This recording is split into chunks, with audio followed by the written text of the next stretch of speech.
And welcome everybody to the grand finals for Octane Collegiate. I am Thousand Eyes here with CB, and we are not just doing 6 games today. We have match point today, CB. Yeah, Match Point Apex. It's some of the most fun that you can possibly have in a Battle Royale format. It's what makes Apex Legends so fun to watch, and I hope you guys are going to be willing to stick with us through it for the long haul, because this one does have the potential to go the distance. We do have a 4-map minimum, by the way, so we are seeing at least 2 of World's Edge and 2 of Stormpoint. And while we, lament about, or not lament, but, reminisce a little bit about how we got here, we can talk a little bit more about where we are going. We are currently right there at the end, the stage finals, with the top 10 teams from the upper finals and the top 10 teams we saw battling tooth and nail for survival yesterday in the lower finals.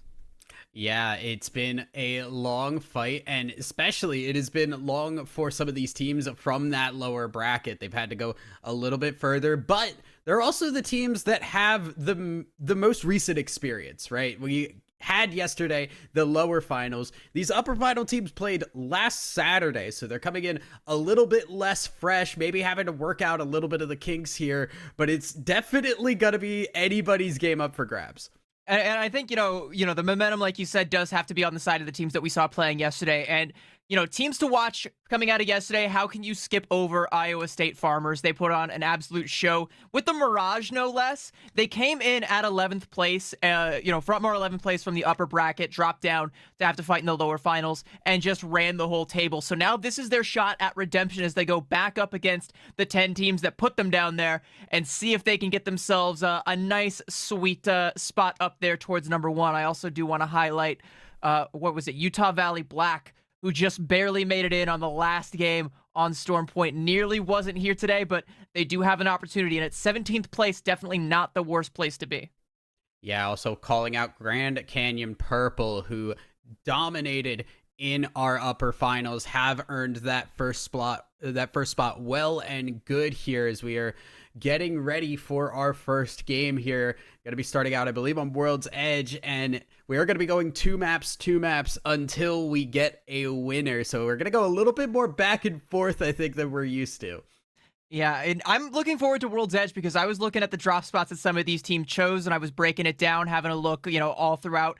And there's a lot of really interesting scenarios that can play out there. Another team I want to highlight coming out of the top 10 is going to be TMU Bold.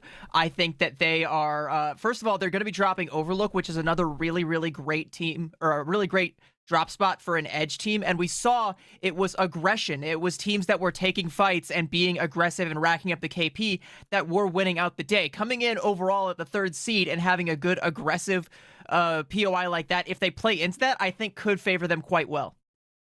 Absolutely. Definitely going to be expecting action early here, too, because we are seeing teams like the Farmers, who went crazy yesterday, dropping at Stacks, of all places, where they are going to be pinched in by multiple teams. The only way out is to fight, and I don't think we expect anything less from them.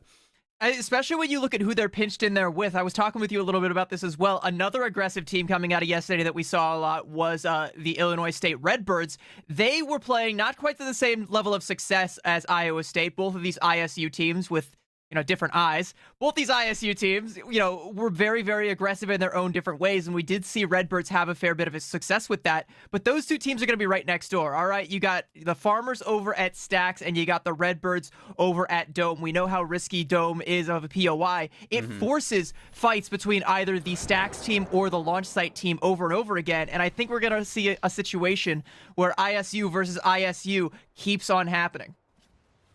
Yeah, well, we are getting underway. First map dropping in just to see where things go. Also want to call out up near the top, UCSD Esports Gold. Going to be getting not only the area up in Survey Camp, they're going to be also getting Epicenter as well. Nobody was able to claim that, which means it is free for the taking, and that's a lot of loot for UCSD Esports Gold.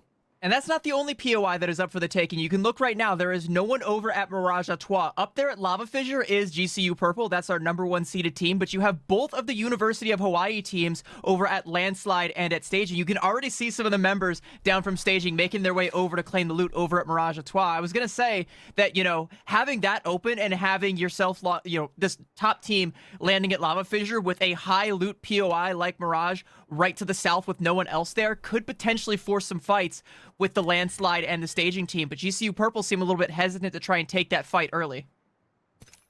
Are getting a fairly central ring here, going to be putting us up in that northern eastern section of the map as teams will continue to loot out and move here. Probably not going to get anything too crazy early. I think Stacks is our best chance for some early action. Yep, Stacks for sure.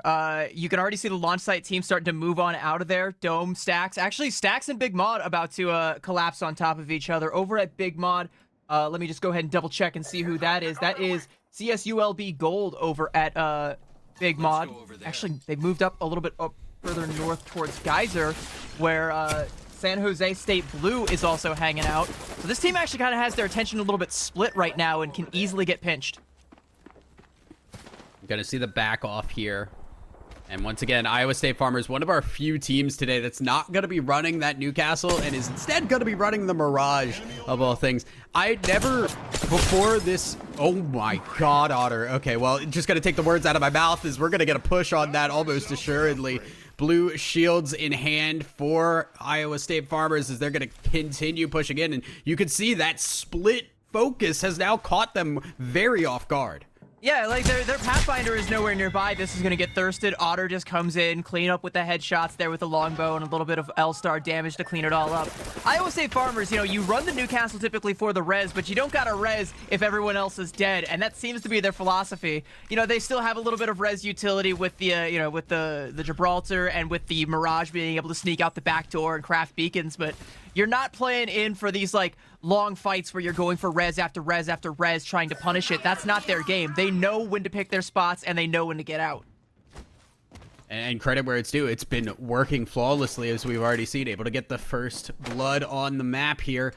Teams continuing to move up into the north here. Have a lot of teams on the edge around these choke points on the map. Getting into this northeastern side could very easily turn into some fights here. Looking at Grand Canyon Pookies, one of those teams on their way over into the epicenter area. Yeah, and I think, no team really has the intel on where the ring is going to end up just yet, so best case scenario, you just try and play these chokes, get some early KP, especially in a match point scenario. The closer you can get to that match point threshold earlier on, the better. UHE Varsity, though, this is their landing spot, by the way, at Landslide, and they're kind of caught out here. Landslide's meant to be a really fast-rotating POI, but if you get someone knocking at your front door right now, and it's UCF Knights that are the ones doing the knocking, you might get stuck here, and this could become a potential problem as other teams start to rotate over towards the ring. UCF Knights do have the utility to rotate out. They're burning both the Catalyst and the Bangalore. So with the smoke, and once the Catalyst ult is able to come out, that's an opportunity to move. And you can see they're taking that opportunity right now. UHE Varsity don't really have that same capability to chase here. They've got that Newcastle and Watson. The best they have is that Valk to get around, but that's not really a chase tool. They are just going to watch this team move around and see UCF Knights get themselves into an RV. So it's starting to feel like some of these teams are predicting that it is going to be a landslide ring, which would actually make sense as to why UHE Varsity didn't necessarily want to leave this. They just wanted to set up shop with all the Watson fences up on the high ground there. The problem with that height, it's kind of like a double-edged sword. You have line of sight over everything, but everything also has line of sight on you. So, you got to be willing to stand your ground. You got to be willing to hit those shots. And as more and more teams start to funnel through those chokes, it's going to be a lot more difficult to hold that. Check it back in with one of the teams that we saw in Geyser still on the run here. Lots of teams moving into this open area between Fragment and Geyser, and this is not a lot of space in terms of cover to play off of here. San Jose State Blue, I think maybe feeling that a little bit here. Viking Cap, the last one alive, hiding out inside of Fragment. And teams, yeah, like you said, moving over towards Landslide as the ring will be taking us over in that direction. I mean, those are very deadly places to play, though. Like you mentioned, that little chokeouts between Monument and Harvester. Like, that used to be one of the most deadly places in all of Apex Legends, where so many fights were taken. And speaking of fights, over here at Skyhook, we've got one busting out between our two Skyhook teams. CSD Esports Gold already down a member. Southern Miss trying to make a play off of it here, but able to do too much. Nice shots from the scout to force some defense. Shotgun shots as well. Southern Miss are on the offensive right now. They just need to be able to close it out. Looks like they might be able to do just that. Another big burst damage coming out from the Nemesis here. Are they going to be able to go ahead and finish this one off? The castle wall inside, just to try and deter Thalos from coming through. Is it going to be enough? I mean, they're not fully even committed to this fight. They're just going in and just passively peppering in the massive shots. Ooh. There's another broken shield, sure. You know, a little bit more repellent coming back the other way. Not going to finish that one off, but eventually the pinch will come through. Yeah, it's tough here, and that's kind of just exactly what you see with this meta here. Any other kind of team, you get a crack like that, you're just pushing directly in, but the castle wall, the Gibby makes it so hard, and UCSD Esports Gold able to hold themselves off here. Seems like a lot of these teams up here have predicted this to be a Skyhook ending, and they are about to be in for a rude awakening. Yeah, and speaking of rude awakenings, at CSU Fullerton Blue, they hear the fighting and they want to third it, but they just gotta wait till they see a knock in the kill feed. So far, we haven't really seen a whole lot be expended aside from a couple syringes and shield bats, but anything more than that and they might decide to step on the gas. I don't think I don't think UCSD wants to step on the gas anytime soon. I think they just want to hold this ground as long as they can, but there we go. Now that the ring has shifted, they have this intel. They know they are not going to be safe for much longer. CSU Fullerton, though, they're going in. They're going to find the knocks themselves. They get one, but they back away here because they need to hit their shield bats, and that's going to give them the opportunity then to res up top. CSU Fullerton Blue now in the middle of the firefight do need to find some safety for themselves because they have put a target on their backs. My question is, do UCSD know that this is a different team, or do they think this is the first team that was trying to, you know, trying to knock down their front door? We got another team doing a no-knock raid. Southern Miss Intel still has this angle on them. That's a lot of damage from that angle, and no angle seems to be safe, but now they're pinched between two teams. No real way out, and none of these teams are in the ring. Actually, one of them, I believe that was Fullerton deciding to head out the back. Yeah, not wanting to stick around here because they know Ring not going to be sticking in this direction. They need to get themselves down. Make that your problem. We don't want to deal with this, Yeah, don't want to risk it, especially when there's still 18 squads alive. You don't want to go down this early here. UHE Varsity still holding this high ground and landslide here. It's usually very difficult to hold this, but when you've got a Watson and a Newcastle, it becomes a lot easier. And they're stacked right on top of a ring console, too. That's how they're able to get this intel over and over again. So that's going to be a team to watch. If it starts to pull away from landslide, they will be the first team to know it. Shotguns coming out here. Mastiff about to run out of ammo. U Buffalo Esports are in trouble now. They've lost their Gibby. They will not be able to get it back up. Luckily, the rest of the team up in the tower, they've been able to keep themselves safe, but Utah Valley Black get at least 1 point. That tower is going to be a great boon for the team up there. Utah Valley Black wants to go ahead and take them down, but it becomes so difficult if you're U Buffalo Esports. If a team gets directly beneath you, suddenly you're cooked, and you don't have a Gibraltar right now. You're taking heavy losses. This tower actually might just be a curse.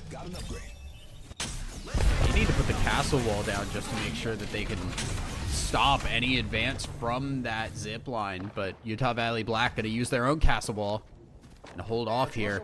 Lots of two cover. Castle walls. They're just utilizing the old one from they left behind, or the team that died left behind. Now they've got like a whole 360 degrees of coverage. Pretty much here. Teams making their way into landslide. A lot of teams that thought the ring was going elsewhere now having to re-rotate through areas that were a lot less populated when they went through before. Texas A&M Maroon. Little dude taking a lot of damage here, but very much safe relative to how populated landslide is.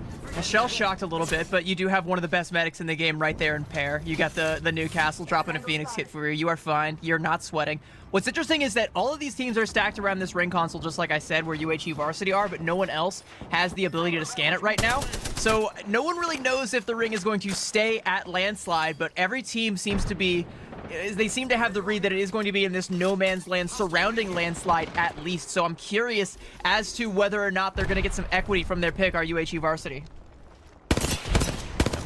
shots firing from Toronto as they are trying to keep teams out of their vicinity. Not doing a great job of it so far, and they're down to just the Newcastle to try and get themselves back on their feet. Pyro will be pulled back up, but they are now no longer the focus as teams all around have started fighting out. Iowa State Farmers doing what we saw them do yesterday and continuing the fight onwards. This L-Star firing and will have to back away as Iowa State Farmers now realize they have a lot of teams in their vicinity. Kamal loves that L-Star, and it pumps out so much damage. It's such an underrated weapon and such an underrated pick with the Mirage here. Every time you see this guy, he's got an L-Star in it. Every time you see Group D, they've got a Mastiff, they got Mozambiques, they got whatever they could possibly want. They got another crack. On 1 HP, really living on the edge there. Group D could just catch a stray and die at any moment in time, but you got Kamal running interference. Trying to use that L-Star, now runs out of shields. Mastiff is out, but here comes the ult from the Gibraltar, and that might put Kamal in a bad spot. I don't know if he gets this heal off, doesn't, and he's gonna fall. It's just down to Otter, who needs to run for his life to keep this team alive. That is a very rare instance where Iowa State, they bite off more than they can chew, and they were trying to get this last kill onto KQL, and I mean, you can see, like, out of the frying pan into the fire. Sure, all right, the Iowa State problem has been dealt with, but there is another problem at your front door, and it's CSU Fullerton trying to kick it down. Lose the Newcastle wall. Nate goes out to try and push them away, but how do you get out of this scenario? You are locked in of your own volition, and now they're just going to go directly in, try to play around the shield, but that will be it. CSU Fullerton Blue get that kill. How do you get out? It's in a body bag. That's the only way out at that point in time, because if it wasn't CSU Fullerton, it very well could have been another team. It could have even been Iowa State getting the reset, which, by the way, they're able to craft over at Monument with Otter, so they should be able to get those banners and get the full team back. There we go. There's the res. Iowa State like they never left. Whoop. Okay, taking a little bit of damage. All right, maybe they wish they had left. Yeah. It is like they never left because they were fired at until they had to run. So things kind of staying the same here. CSU Fullerton now needing to move here as you get the shields down. That's a lot of utility used out front here as RIT Black still have a lot to use. Nade's going to be used to just keep them pushed back. Nice hit from the Arc Star, but RIT Black, they've got to stop this offensive here. They're going to try and take the high ground, but CSU Fullerton are already there. CSU's Fullerton are looking so much better yesterday, or than they did yesterday, by the way. They were just barely able to scrape by, but now they are looking absolutely strong, and I'm loving this strategy of just following the teams that love to scrap and waiting to pick the bones. They've already taken down 2. That'll be 2 KP going their direction. Iowa State Farmers, no Otter. Went down to the ring here on the run. Group T is the last one alive. Iowa State doesn't look like they're going to make it out of this one, and they'll go out in 15. A valiant effort, but when you are fighting non-stop, eventually, you know, you're gonna run out of breath. You're gonna run out of stamina, and that was them, their last gasp. Only the first map, though, they have plenty of time to try and make up for lost time, but the competition is a lot more stiff. The stakes are a lot more high, and RIT Orange are going in to try and capitalize, trying to third on the team that just took down Iowa State. Just gonna peek in, get the PK shot, try to get these limbs here before more teams come in so they can grab the loot and go. ASU Gold now on the vicinity here, looking to try and make something happen here. They're going to ping out that there's some enemies nearby, but they're not going to take the shot. They want to keep themselves low profile. Hey, this hillside is starting to look like the beaches of Normandy. Everyone just storming it one after the other, just trying to get into the ring, which, by the way, has pulled away from Landslide and over towards the central ring, or the central of that kind of no man's land sort of area where that tower over on the other side is going to be the major playable thing. So whoever currently holds that should be in a good situation unless someone is able to get underneath them, which eventually a team will definitely be able to. And you can see San Jose State Blue. I think they understand that, and they're trying to get as close as they possibly can, get into the ring and either take this RV or get themselves closer and closer to that tower. Now we're going to see a little bit more used here. San Jose State Blue out in the open. Sentinel shots will hit, but I don't know if that's enough because Viking, again, last one alive here. They've got to run for it. Trying to find some cover, but there really is not cover. There's too many angles to look from, and the ring is going to keep closing. Illinois State Redbirds also on the outside of this ring trying to make their move in. Got a Newcastle wall, and they'll try and bunker down as teams move in. And this is where the Redbirds love to live. I mentioned yesterday they were playing this triple support comp, which means they can heal in the ring. They have no problem taking edge fights. The stick from the Arcstar, big damage, big cracks coming out, just throwing nade after nade into this RV, forcing the team out, just completely smoked him out. Now it's a dome fight. Grand Canyon Pookie's on the other side. PNR trying to hit the shield cell. We're going to be seeing them get back into this RV, but not safely here. They're going to take some damage from the thermite to do so. I don't know how safe this RV really is.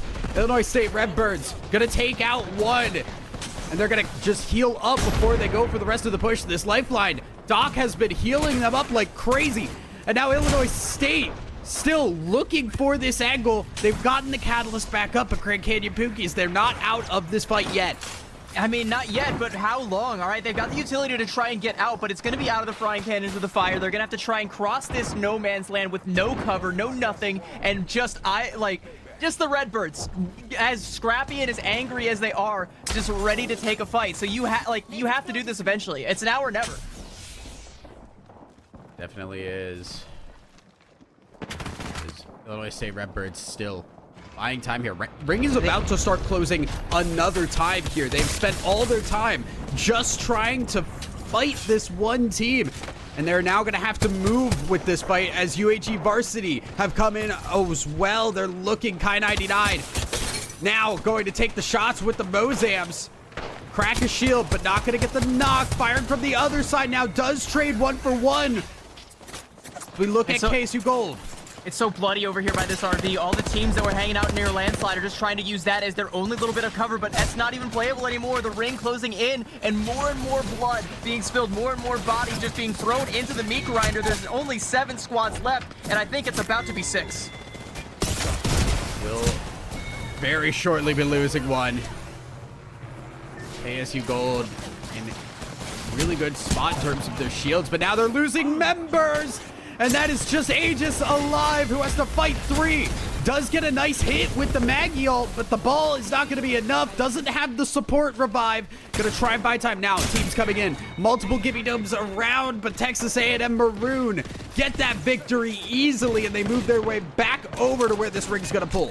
As they fall, I do want to give a shout out to Rect Emporium, who, by the way, was going crazy with the Kraber and the kill feed. I saw that. A lot of bodies fell courtesy of that squad. Unfortunately, they're not going to be making it into our top 5 as everyone's going to huddle around the base of this tower. You got one team up top controlling it and everyone else just scrapping for whatever cover they can down at the bottom. Eventually, though, that team up top is going to have to come down from the top rope, and then it's going to be an all-out Knuckle Dragon slugfest.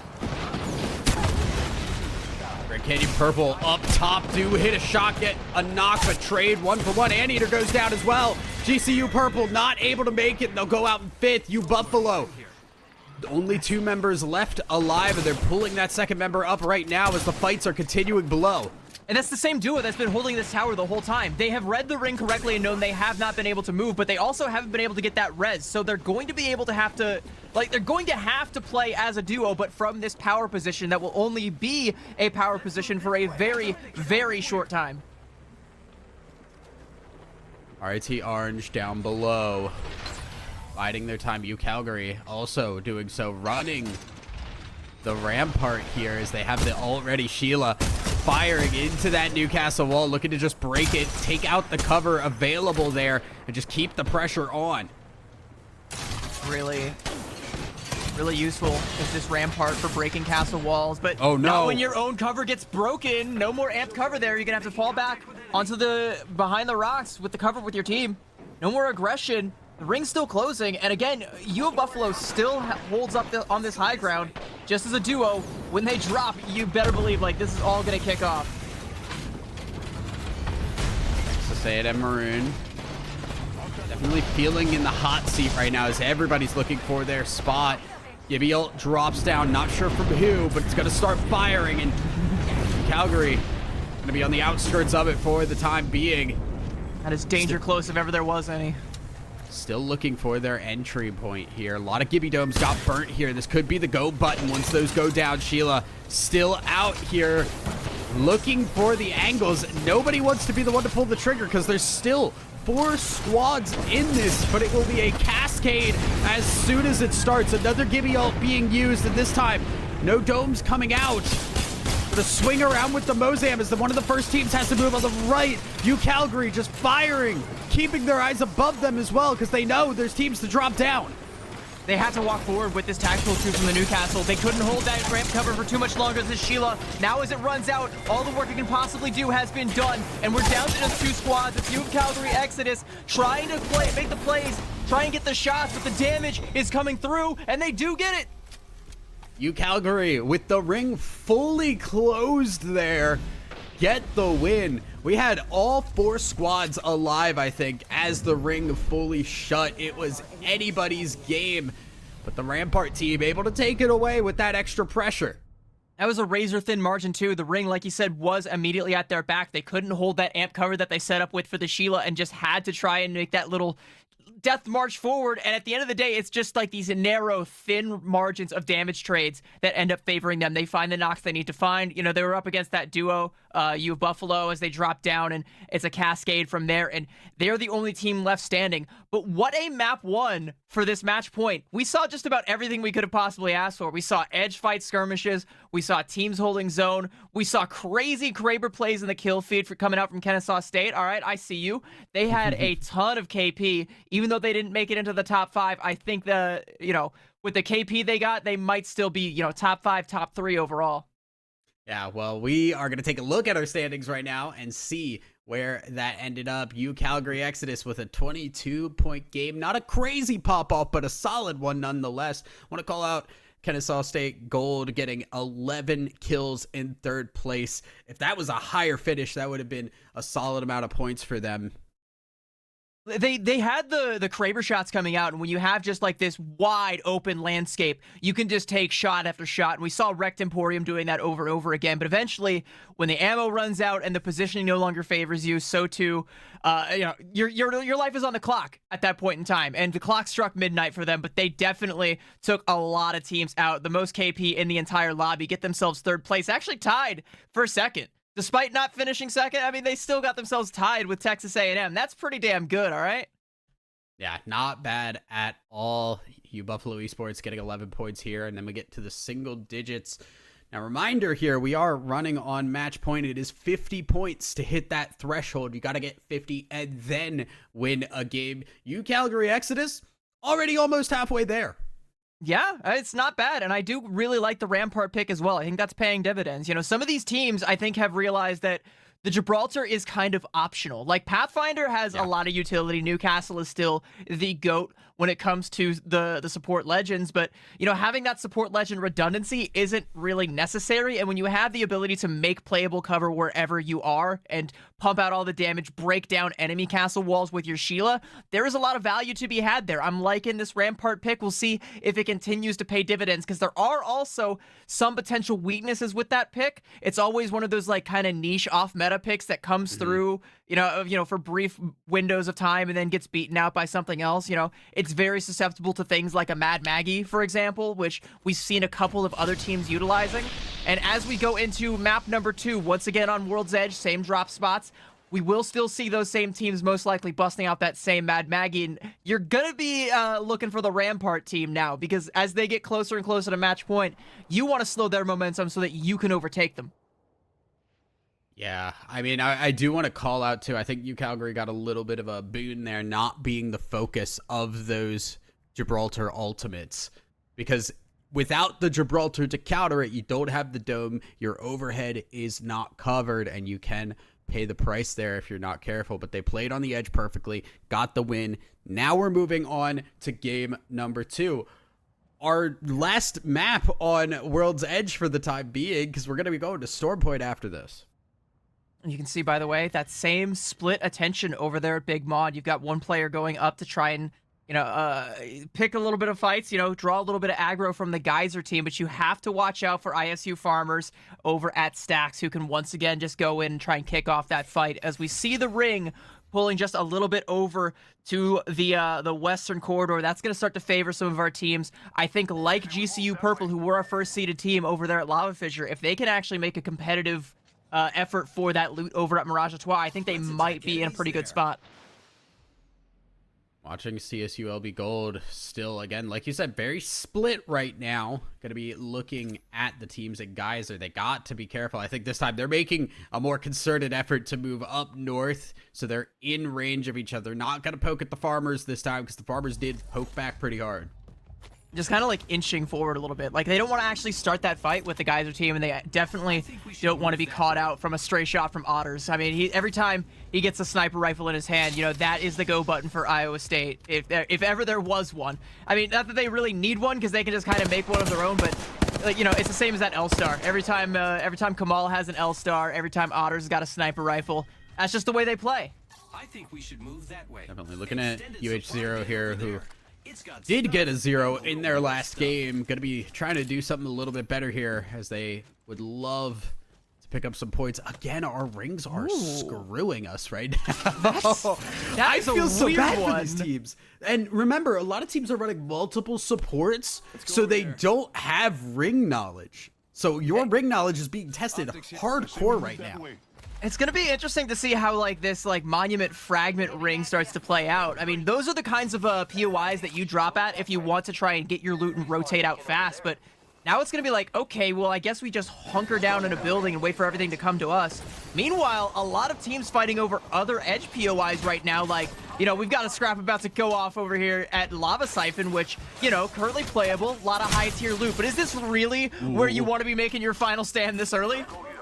Not really sure. I think they're just trying to rotate up. Buffalo are making it difficult for Texas A&M, as they're going to continue to crack shields, put some damage down, and Texas A&M Maroon still on the run here. They've already used their tactical from the Newcastle, so not a lot of ways to get around safely. And Buffalo, I don't think want to actually commit to this fight. They're just trying to make their moves as well.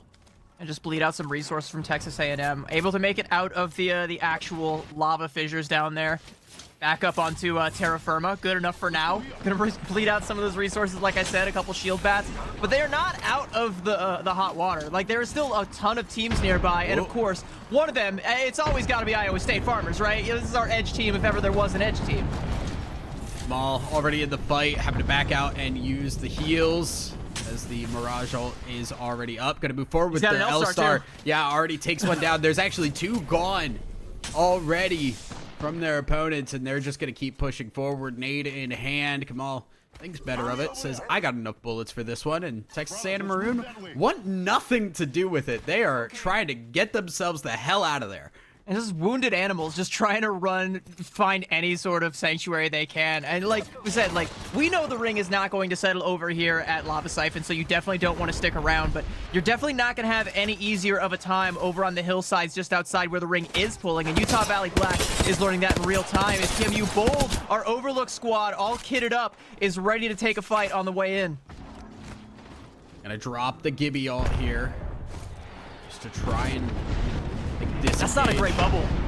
Now gonna be, yeah, the bubble is gonna go down, and they're gonna throw nades out here, firing on the distance here. But TMU now getting hit by a couple of other teams from their distance, and Utah Valley Black, they're gonna be able to pick up their Newcastle and reset here.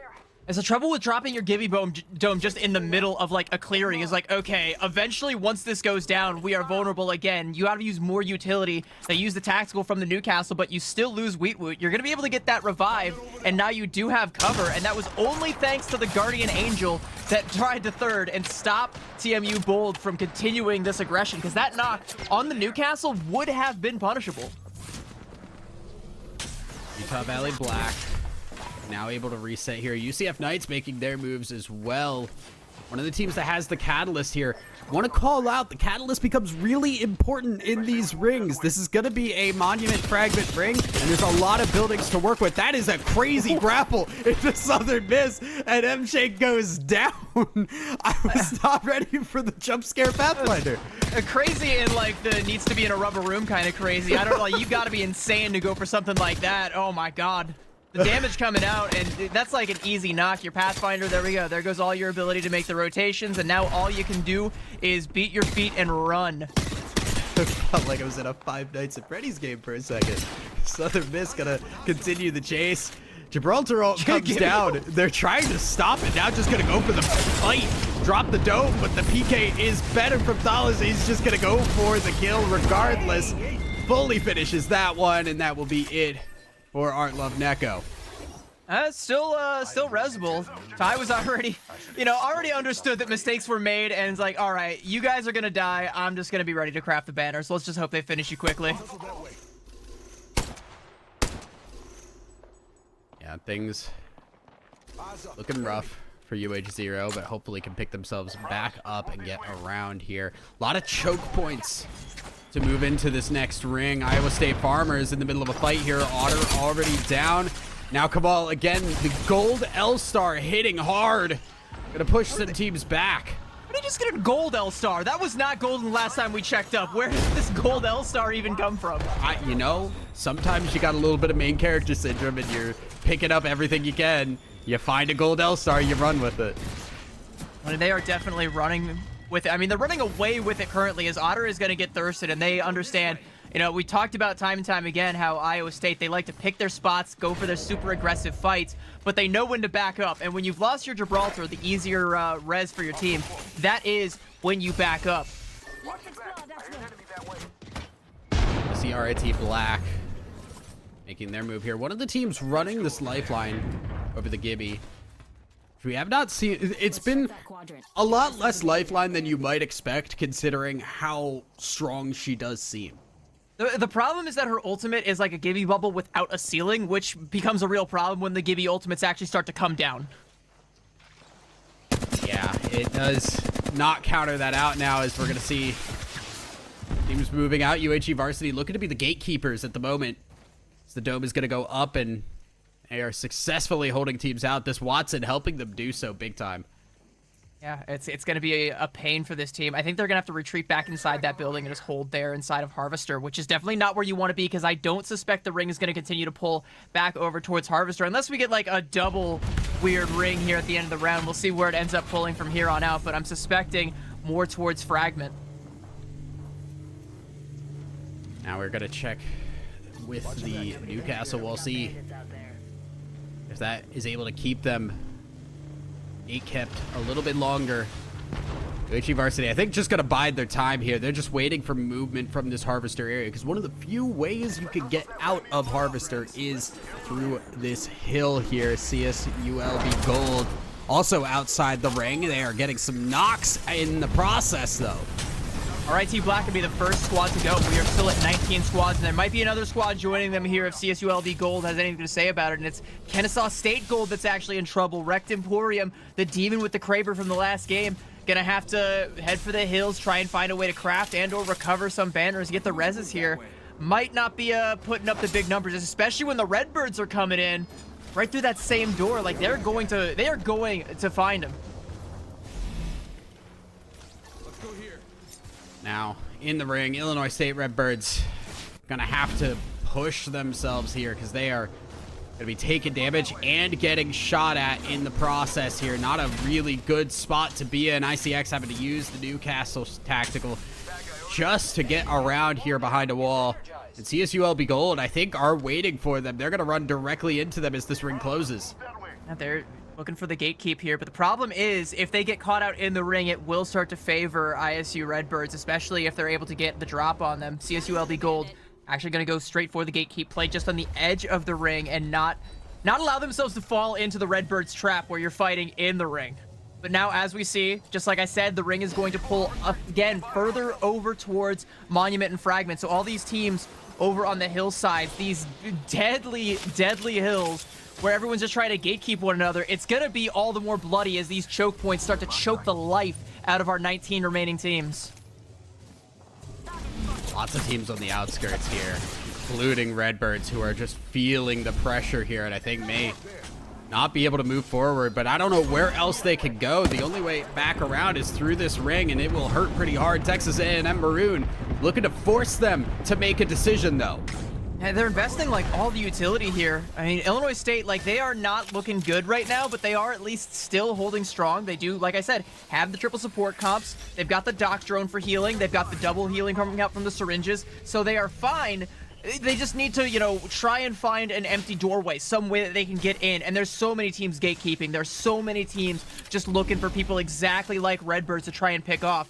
Wherever they can find their way in, hunker down, and play for the next fight is going to be good. But right now, it looks like they're going to have to rotate all the way around through the train tracks into Fragment. There is one available building for them that they're going to try and hunker down in for now.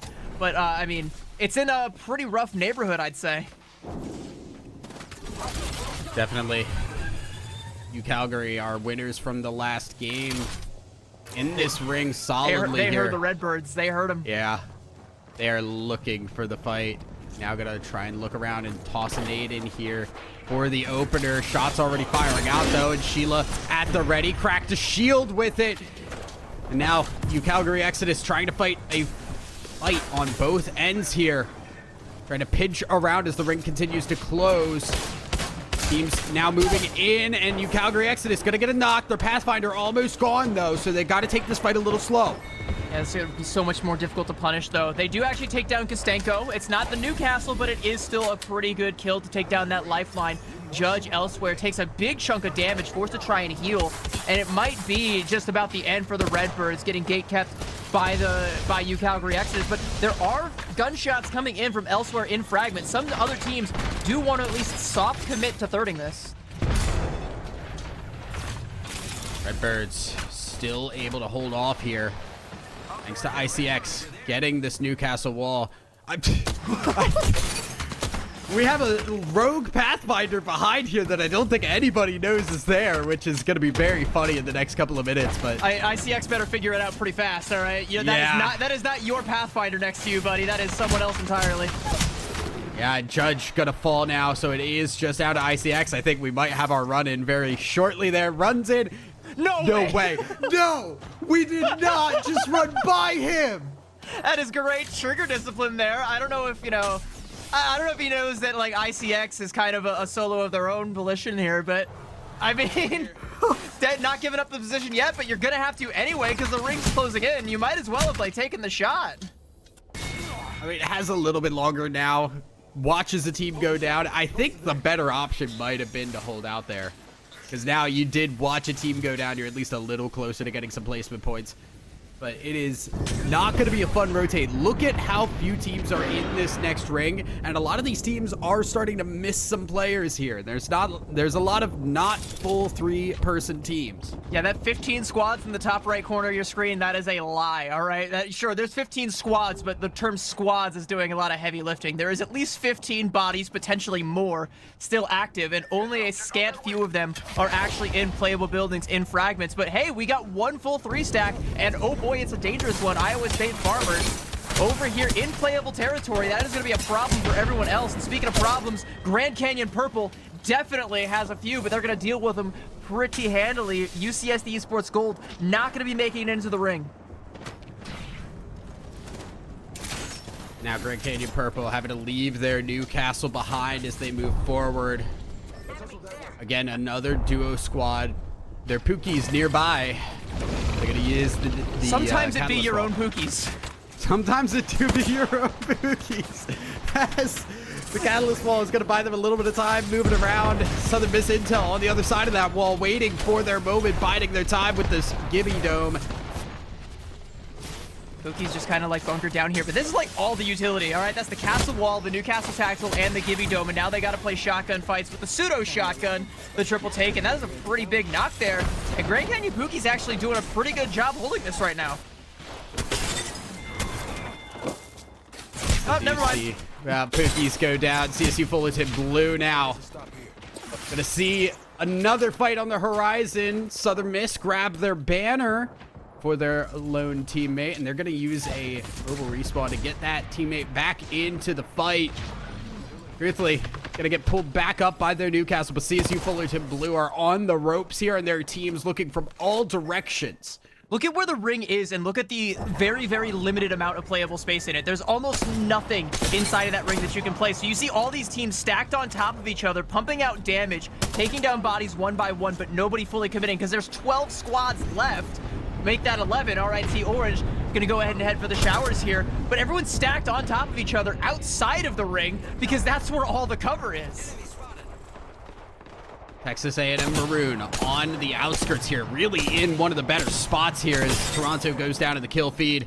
San Jose State, more teams falling all across the board. Nobody is actually in this ring here except a sole Pathfinder grappling around on the run. But to your point, I do think it is Texas A&M that do have the best position because they have a very easy rotate into the ring, especially if they're able to clear their west or their eastern side. CSU Fullerton Blue, they identify that, they understand that that is the win condition, and they're going to go try and take an angle with the Kraber to maybe repel Texas A&M and take this land for their own. Use the dome early as they see another team. We are just waiting.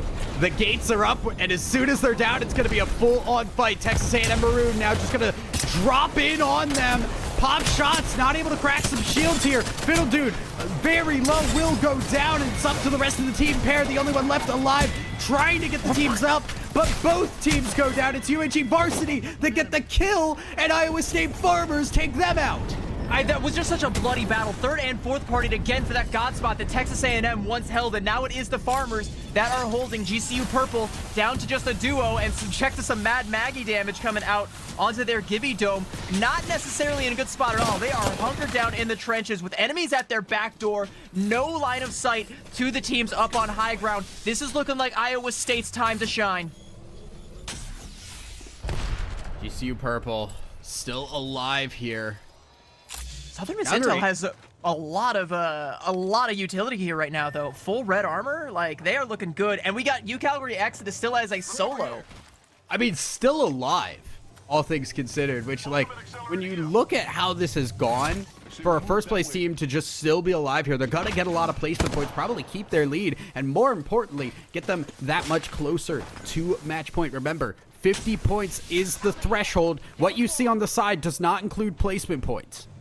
Critical thing here, though, I think, is that we only have two squads who are, full 3 stacks, and they're both fully kitted out. It's going to be either UCalgary Exodus or sorry, no, it's going to be either Southern Miss Intel, yeah, or Farmers. It's not going to be UCalgary Exodus. I was looking at the fourth place. I was looking at the wrong team. Yeah, fourth place, not bad for a solo, but now we only have 3 squads left, and GCU Purple is not a full stack. And oh my God, they are pinched right between the rockiest of rocks and hard places.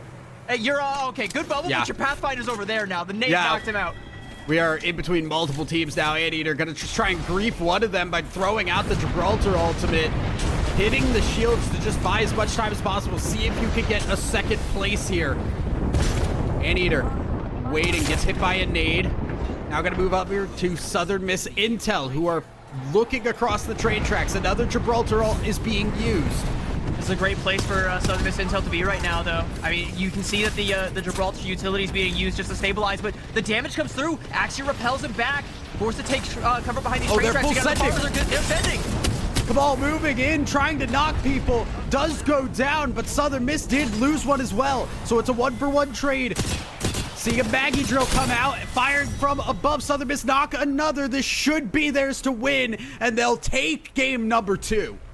Iowa State Farmers had like the best possible position, but as the ring closed, those boxes right there, those became the best position, and Southern Miss Intel identified that and made the walk up at just the right moment, and suddenly that Gibraltar utility, that bubble that Otters had to pop just to try and stabilize and stay alive, they couldn't make that walk up. They couldn't take that fight on their terms. It ended up being a good performance, a really solid performance out of our protagonists here, Iowa State Farmers, but not quite enough as Southern Miss Intel, the only other team on the board that was a full 3 stack at that end game scenario, ends up walking away with the dub, and it's just simple positioning and simple damage trades.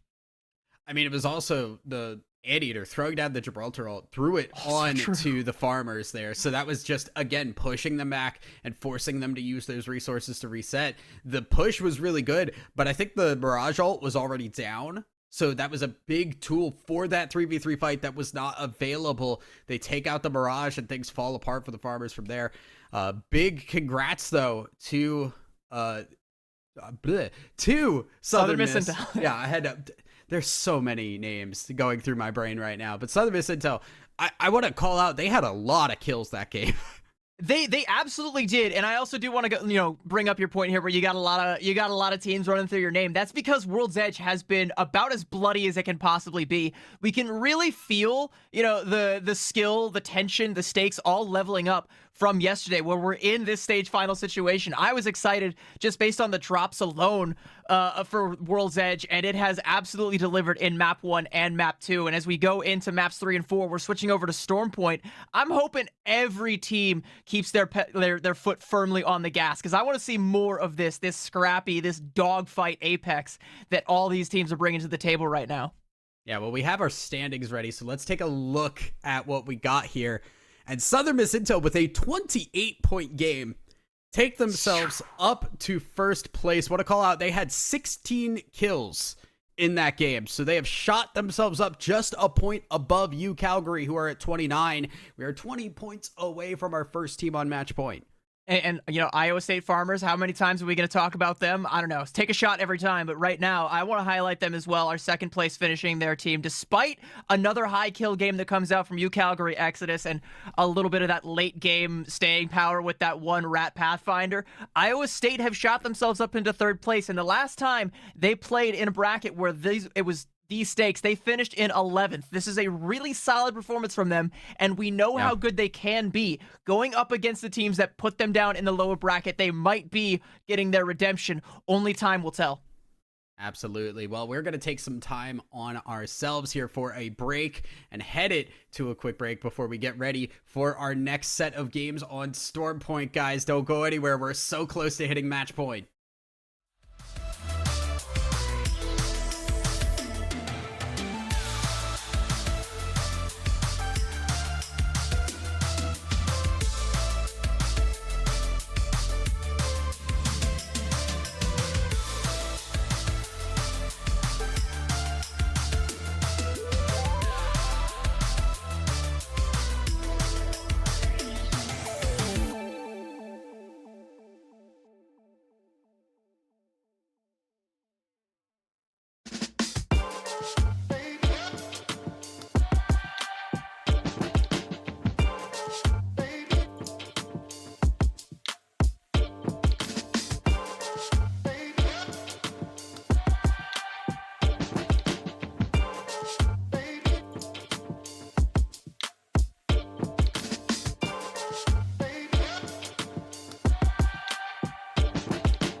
And welcome back, everybody. We are getting ready for our first games on Storm Point. Again, I'm Thousand Eyes, that's CB, and we are very honestly close already to a couple of teams getting to that match point threshold. Remember, 50 points will get you on to the point where a win will take the whole thing home.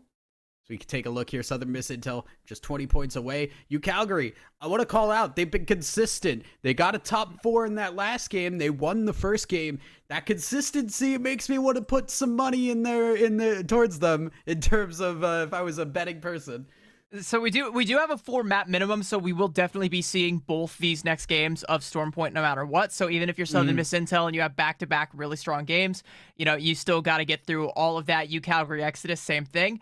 But those could be our first 2 teams to hit match point if they keep up at the rate that they have been. I'm also looking at Iowa State Farmers, Texas A&M Maroon, and Grand Canyon Purple. All have been putting up very strong performances. I want to highlight Grand Canyon Purple, though, specifically because they were our first seed coming into this, and 5th place is not a bad place for them to be sitting, but it kind of feels like we expect more from them. They're going to be dropping over at Down Beast, which is not a bad POI, not the best, still pretty solid in terms of loot, but you want to get your loot and you want to make a fast rotation, especially if the ring pulls away from you. You're going to have a lot of problems nearby that you're going to have to deal with, one of which is ISU Farmers. Going back to Old Faithful, same place they played from yesterday, Checkpoint. They like to play that aggressive style. They like to play from Checkpoint. Yeah, I want to call out, though, too, the loot from Down Beast, very, very good. So can try to grab that and immediately start fighting, but you're looking at the teams that you might have to fight, and one of them being Farmers close by on Checkpoint is a little scary because that team has looked good in these fights. Some other teams I do also kind of want to highlight over at Lightning Rod is TMU Bold, a team that I highlighted early on and has been a little bit quiet, but I do think with these edge POIs that they keep picking can start to play into the aggression once they get it into first gear. They could be a threat. As we get the first ring, it's going to be looking pretty good for the Farmers. A lot of these teams over on the western coast of Storm Point are going to be coming right through their domain to try and get something a little bit more central. Once we start to get the intel and see where it's going to pull further from here, I'm thinking maybe a Cascade Cito kind of situation. Possibly here. Very, very open. Could be Cito, could be Jurassic, honestly, as well. Lots of openings. I'm keeping my eye on the upper building near wall up on the top of that hill, because I do see a lot of that. Okay, well, never mind. I'm no longer keeping an eye on that. We're actually moving down to the southeastern part of this next ring. Hey, it's looking a little bit more Jurassic. Yeah, I'm like at this point. Okay, now I'm suspecting like somewhere between Jurassic and that kind of like no-name area, like the Mountain Lift. Yeah, like that's where it's looking like to me, at least. That does very heavily favor though our Jurassic team, which I can go ahead and double check and see which team that is real quick. That is UCF Knights over there. Already actually rotating out of Jurassic, though, and trying to take some presence over in that Mountain Lift sort of situation. They have beacons, so I kind of trust their instinct on this. I mean, the big thing is Jurassic does not have a lot of great loot. You want to get over to Mountain Lift, because no one's at Mountain Lift.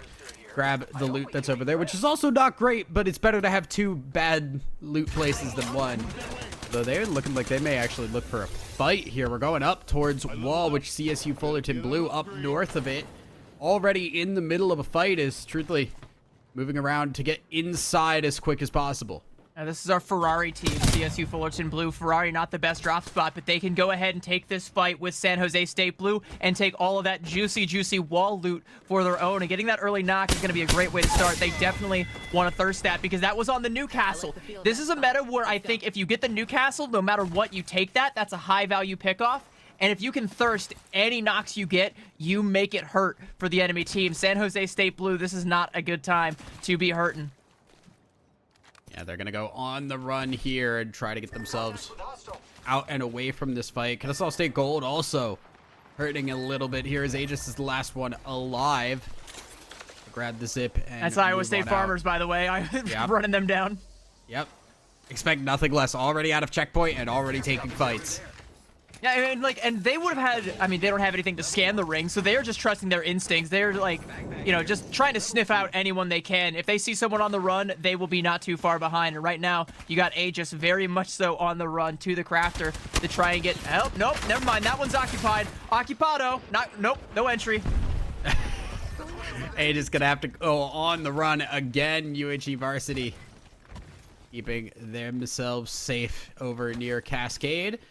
Realizing think they're going to have to make their move a little bit down south here. It's very characteristic of UHE Varsity, by the way. They really like to just go up on the rooftops with the Watson and play from there and just pick people off as they get close, standing their ground. And a lot of these teams, by the way, are going to learn in real time that that is not ground that you want to step into all willy-nilly. Definitely not. See a crack here from Keanu for this L-Star. The L-Star seems to be the unsung hero of the day, as it is doing a lot of damage on every single team. UCSD Esports Gold also up north. Gonna have to move themselves south to get inside this ring. The North Pad zones are always fun. It's a shame that we are pulling so far away from it. I do love the trench warfare that we get out there, and right now, I mean, you know, they're playing for a little bit of trench warfare. Not gonna get it. Just trying to find some more trouble on their way into the ring. Meanwhile, UHE Varsity continuing to set up shop outside of the ring here. They're gonna put down the Watson gen here also. I'm a little confused as to what this stands to accomplish. I don't think they realize that this ring is going away from them. I believe they feel... They have a controller legend, but they don't have the beacon. Exactly, yeah. They don't have the knowledge. So, you can see they don't have the green zone showing the next zone. So they are going to be flying blind, making a raw call. And unfortunately, the raw call is the wrong call. Southern Miss, our winners from last game, looking for a big one here. Would get them up above the match point threshold. Even if the next game does not get them a win, it will very least put them in range. And they're doing a little bit of gatekeeping here on Utah Valley Black. Again, this is one of our teams that came out from the lower finals and needed to make a big play. And just the last game were able to do just enough to find themselves here. And they have been holding their own in this stacked lobby. But right now, they got two teams on either side of them looking to take them out of it. Absolutely. Ring pushing forward here as Utah Valley Black need to go. And they're trying to fight inside this ring. So they'll grab this evac tower to get themselves up and away. Not a bad spot to be in. And UH0 now also going to continue on. They're going to be moving into this ring. And luckily, once they get into this ring, they don't have to go anywhere. They're already in the next ring as well. But unfortunately, you know, these two teams that just scrapped outside of the ring, one evac towered and the other walked, they're about to be right on top of each other yet again. So, I mean, like, yeah, a little bit of distance between, but there is a good chance that they will once again collide. And meanwhile, over here, so far away from the next playable ring, right where they love to live, Illinois State Redbirds, once again, triple support legends, trying to find places where they can take fights. And they are pointing right back up over at the wall. Probably going to take a long rotate around the edge to try and get themselves into some trouble. Illinois State Redbirds making their rotation down as well, realizing they've got a ways to go, and they do not have a rotation legend to do so. They're actually going to go through wall, which is going to take some extra time, but should be unoccupied at this point. And it's definitely better for them to go this way than try and go the other way, because they got two teams behind them. So going through wall and just going all the way around, sure, they are going to have to hoof it, which sucks, but it's at least safe for now. And safe isn't necessarily how Redbirds like to play. Eventually, they will inevitably find themselves in trouble, but nowhere near the amount of trouble that RIT is looking for right now in Jurassic, because they're going to have to cut through here in order to get to the next ring. Southern Miss Intel already have some kills on the board here. Have not been able to finish a squad, but 2KP is another 2 points closer to match point. They're on the still 20 squads, here. By the way. Yeah, still 20 squads. They're still on the outskirts here, and they're going to run directly into another team here as Viz loses the shields. Gibby Dome will get them out, and they're going to have to back away from this fight here and try to buy some time, as it seems like CSU Fullerton Blue do not want to give them the space. I mean, and they have to drop down to the low ground. That is the really unfortunate part about this POI right now, is that if you drop down, you are suddenly vulnerable. So Southern Miss Intel, I mean, like, they're going to be able to get out alive currently, but CSU Fullerton still are going to be at their backs with a height advantage. And as soon as they decide to collapse down on their own terms, whenever they damn well please, that is going to be a problem that Southern Miss Intel is going to have to deal with. RIT Black inside this ring will be safe for a bit. Texas A&M Maroon, again, honestly, good ring calls from them. They have been in the right spots, and a lot of these recent rings have been able to hold out here. Now, the problem is there's no cover in this ring. Yeah. There is nothing to play off of here. I think that one thing that looks like a building is just a launch tower there. You're not getting a whole lot to work with in here. As we see Utah Valley Black struggling to get the reset, I do also want to echo one of the points you just made about Texas A&M Maroon. They are great when it comes to these ring calls and finding the early God spots. The problem that I've seen with them is their inability to hold the God spots for long periods of time. Eventually, they have to try and repel some of these intruders. Toronto Metropolitan Bold, going to be another early team to follow. It's over here. We have Southern Miss Intel, who have made the flank around onto CSU Fullerton, and now they have the height and are looking for the kills. Southern Miss still got some kills under their belt, but now they are fighting the Iowa State Farmers, who we know can take that fight. I thought this was CSU Fullerton. I did not realize that the Farmers were here, and usually that's when problems strike, is when the Farmers are nearby and you didn't realize that it was them. Very funny, because you think with the Mirage you would immediately recognize that it's one of two teams at the very least. But it's either Redbirds or it's Iowa State, and either way, you're in for a scrap. yeah, exactly. Right. And Grand Canyon Purple in a scrap themselves at the moment. They're going to use the Gibraltar ult early to just try and put some pressure down. Not going to get any damage, but the ring is now closing, and that ring is closing fast. So they're going to still gatekeep this team out and try to use the health advantage that they have. It seems to be like the modus operandi for a lot of these teams, just to go for the gatekeep, especially when you don't have enough ring intel, and you can play these really forgiving, constant revives over and over again. R-Star coming out. Jack is in a lot of trouble here. Might not be able to get the med kit off. Has to pop that Gibby's dome. But now it's time for GCU Purple to go in, pump out the shoddy damage, take this dome fight, and they are coming up aces on it. Absolutely. They played that gatekeep to perfection. That is how you gatekeep in Apex Legends. You let the ring do the work, keep the pressure on, and by the time the fight actually broke out, it was already over. GCU Purple, great plays from them. I mean, and they better be ready to keep the gates closed a little bit longer, because there is a lot of other teams that will be flowing through that canal eventually. Meanwhile, Southern Miss Intel on the edge themselves. A lot of these teams, by the way, are playing edge style. It's so bloody, it's so aggressive over and over again, and despite all the bloodshed so far, only 4 full teams have been eliminated.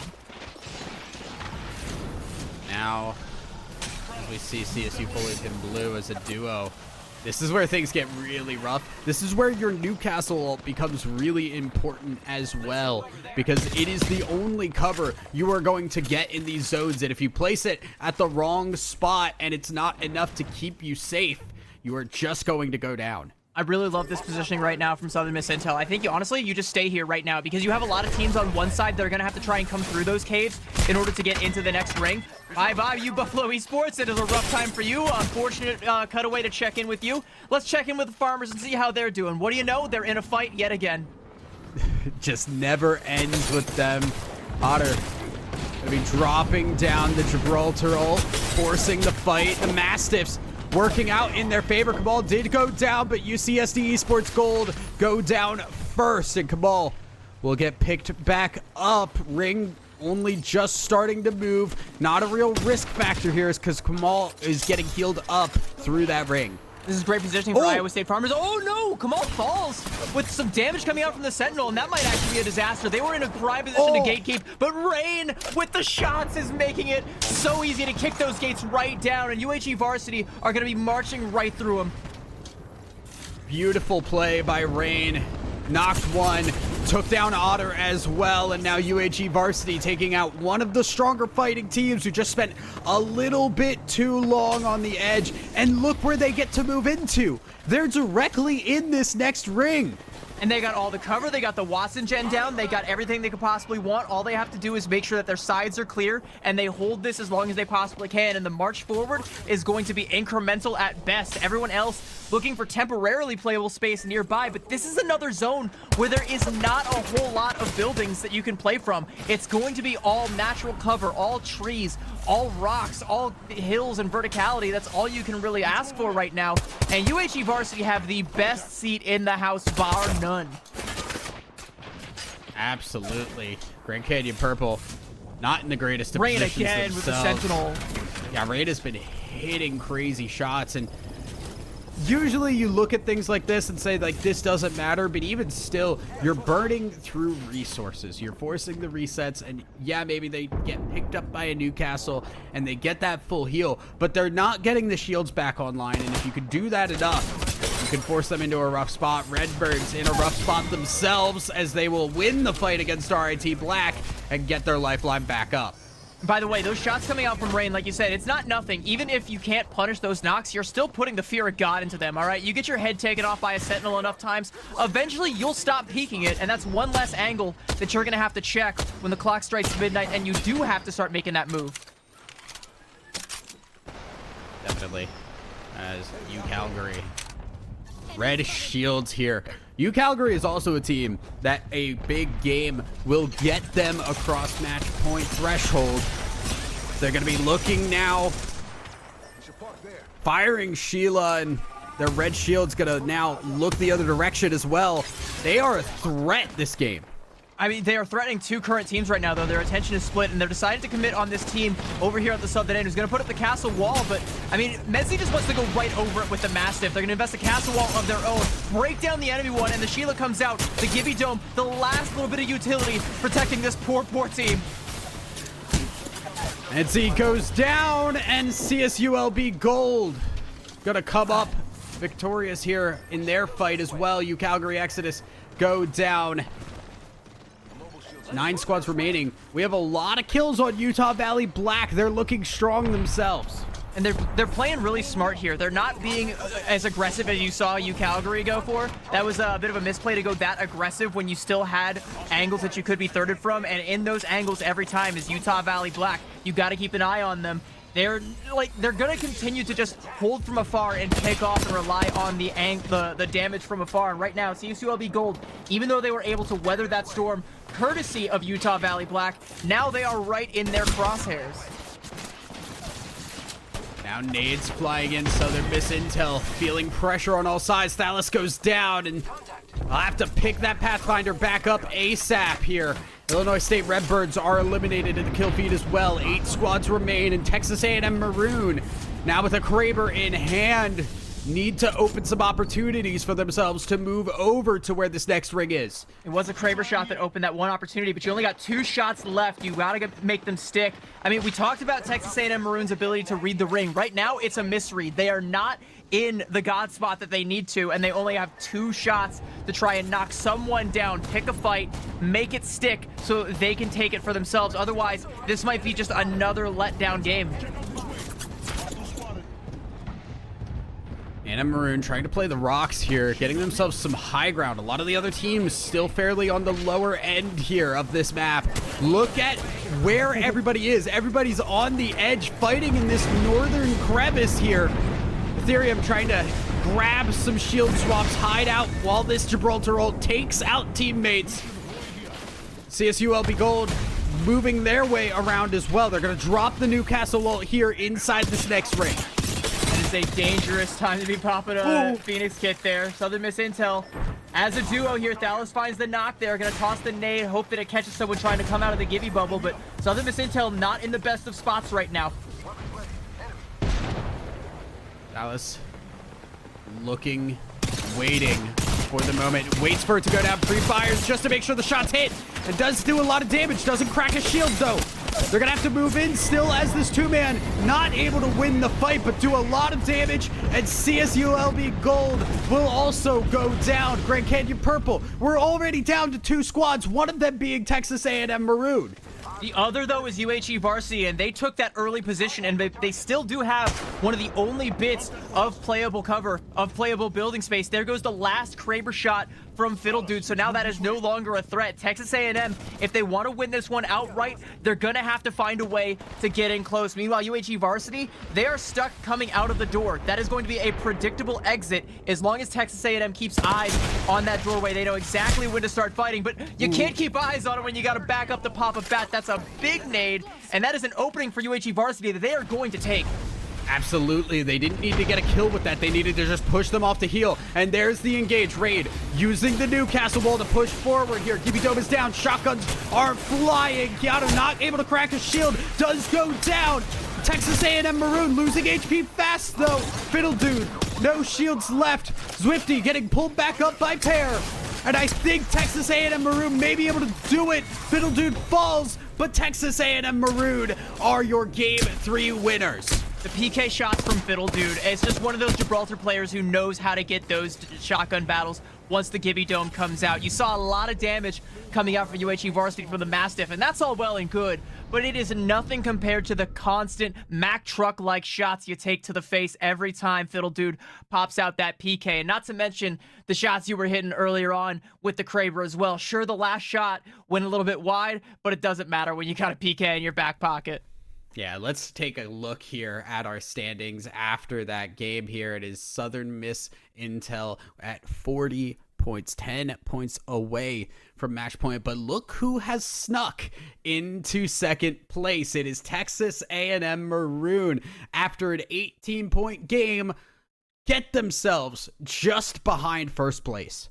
Not bad at all, and it's starting to heat up because now we've got 4 teams all within 30 points or above. That is, in that kind of realm where it's possible to be on match point in just one more game. Obviously, Southern Miss Intel and Texas A&M are going to be the ones we're looking at the most, as, all you really have to do is get a first place finish for either of those teams, and you're in.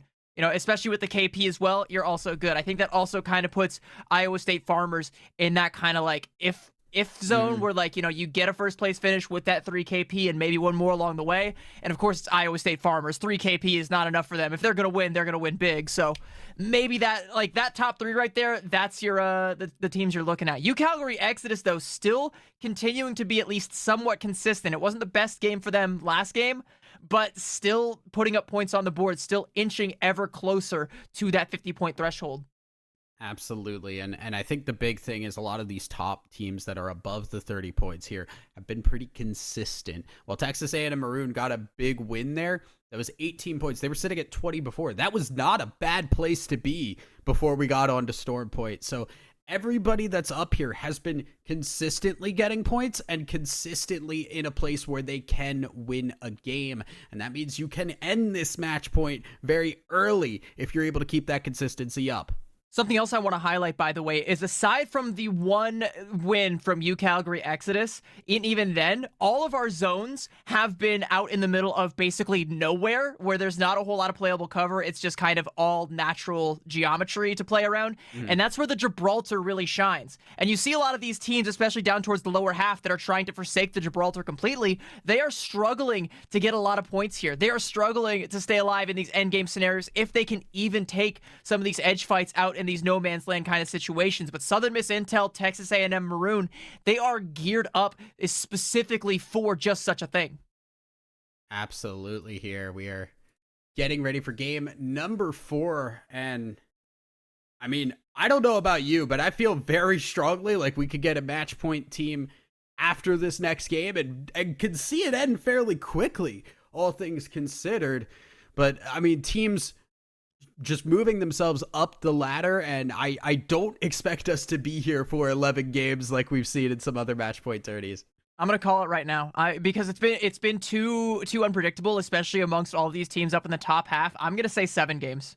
I think we go to 7, and I think we're gonna have at least. I think we're gonna have like 5 teams on match point, and it's gonna be game 7. That's what I'm calling. I'm genuinely feeling like it could be match 5 that we end this on. I know that's early. It could be, but we've had different winners every time so far. So the fact that you got to be the one to make it stick, and there's been no team that's been able to do that back to back, kind of has me wondering, are they going to be able to do that? Yeah, but also a lot of the teams that have gotten a win have still been in the top 4 finishers for other games, with a very strong possibility to win.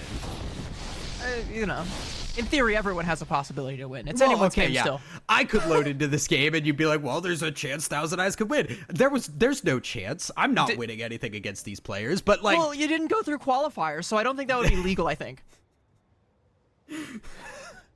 I hate you. All right, we're moving in. Game number 4. Last game on Storm Point before we go back over to World's Edge. Where is the ring taking us is my first question. And I think everybody's just going to kind of wait and play it a little bit safe. See if they can just loot up.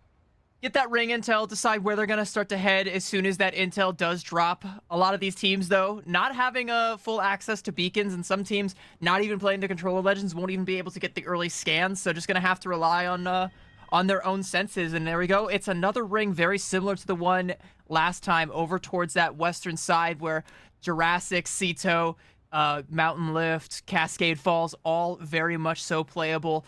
Barometer and Pylon also very playable as well. Those are high tier loot situations where a lot of these teams I think are going to be comfortable to stick around as long as they please, especially if the ring continues to pull further towards the south. Yeah, if it does take us towards Barometer, things get interesting, because the thing about Barometer is in a lot of our previous metas that have existed, we have had rotational tools that obfuscated you, right? We've had Valkyrie, either that or just go over things, right? We've had Valkyrie, we've had Bangalore, we've had Catalyst. We're now in a meta where your rotational tool is the Pathfinder, and going through open air like Barometer is horrific without something to block vision as you go. I will say it's really nice to have a meta without Bangalore for a while. Like, it feels like she's kind of been like the staple for just about everybody. Yeah, like, and honestly, in this lobby, I don't think a single team has busted out Bangalore just yet. We saw a little bit of her yesterday. We have seen it today. We saw it on World's Edge, at least. Yeah. I don't remember which team, but I remember in Landslide specifically, there was a team running Newcastle, Bangalore, and Catalyst. I don't think a single team that I am not currently shaming right now would run Bangalore. There we go. There's Sloth here. Okay, there's one. There's one team running the Bangalore at least. Okay, there's gonna be a couple. Our producer hates us. You know what? I deserve that, though. All right, I deserve that. If I'm gonna be just so confidently wrong, you know, I want the production team to put me in my place. All right, don't let me get away with that. Oh, we're gonna see UHE Varsity trying to make their way here as they're sitting once again in Cascade Falls and already feeling some shots at their backs. So they will hold the high ground here. Again, just characteristic of them, but it's going to be UCF Knights once again that are going to try and take that fight with that Bangalore. But it's going to be really difficult for them to get themselves up onto the rooftop here. They're going to have to settle for a lot of big damage coming out onto the Watson. And maybe they go in and fully commit on this with the knock there. There we go. That is pretty big. You're going to have to break down some of those Watson fences to try and go in there. And that was really aggressive. Yeah, really aggro there. Gonna lose. The Catalyst do trade another knock here. It's 2v1. Still some shields on that member, but will not survive. They grab the banner. Should be able to respawn that Catalyst without too much worry here. UCF Knights, a big win for them. By the way, UCF Knights coming into this in 8th place. UHE Varsity, the team just got knocked down in 6th place. That is UCF Knights very much so eating the food directly in front of them, making a full course meal out of it. That's going to be a great way for them to jump up in standings, especially if they can keep that up and start to take out more of the heavy hitters and maybe get themselves a win here. Maybe we have 4 different teams win 4 different games back to back before we go back into World's Edge. Possibly. Lots of game to play to get there, though. CSU Fullerton Blue seeing the respawn, wanting to take advantage of it. Now going to make their way up into some of these buildings of Cascade. I don't know if they thought a team was in that building, but they are safe inside this one at least.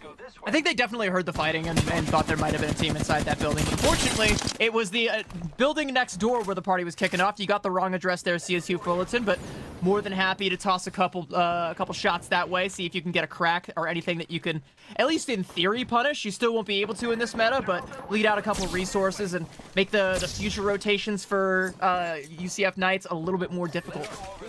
Lots of teams entering Cascade at the moment. Seems like that's where we're going to be heading. Toronto would love to be in Cascade, I think, at the moment here. A little bit over to the east, down by Stormcatcher. Is Toronto going to be backing away from this, not feeling strong about this fight on the low ground. And this is our Lightning Rod team, by the way, who, by the way, I've heard rumblings that Lightning Rod is currently considered the best POI in Stormpoint, potentially the best POI in the whole game because of its loot and access to 2 different ring consoles. Yeah. I'm kind of expecting a better performance from TMU Bold based on that drop spot alone and the fact that they are a team that has the potential to take more aggressive fights, but they haven't been favoring them just yet. Speaking of aggression, of course, Illinois State Redbirds once again in a fight for territory over here by Wall. Dropping the charge rifle to keep pressure on UCSD Esports Gold.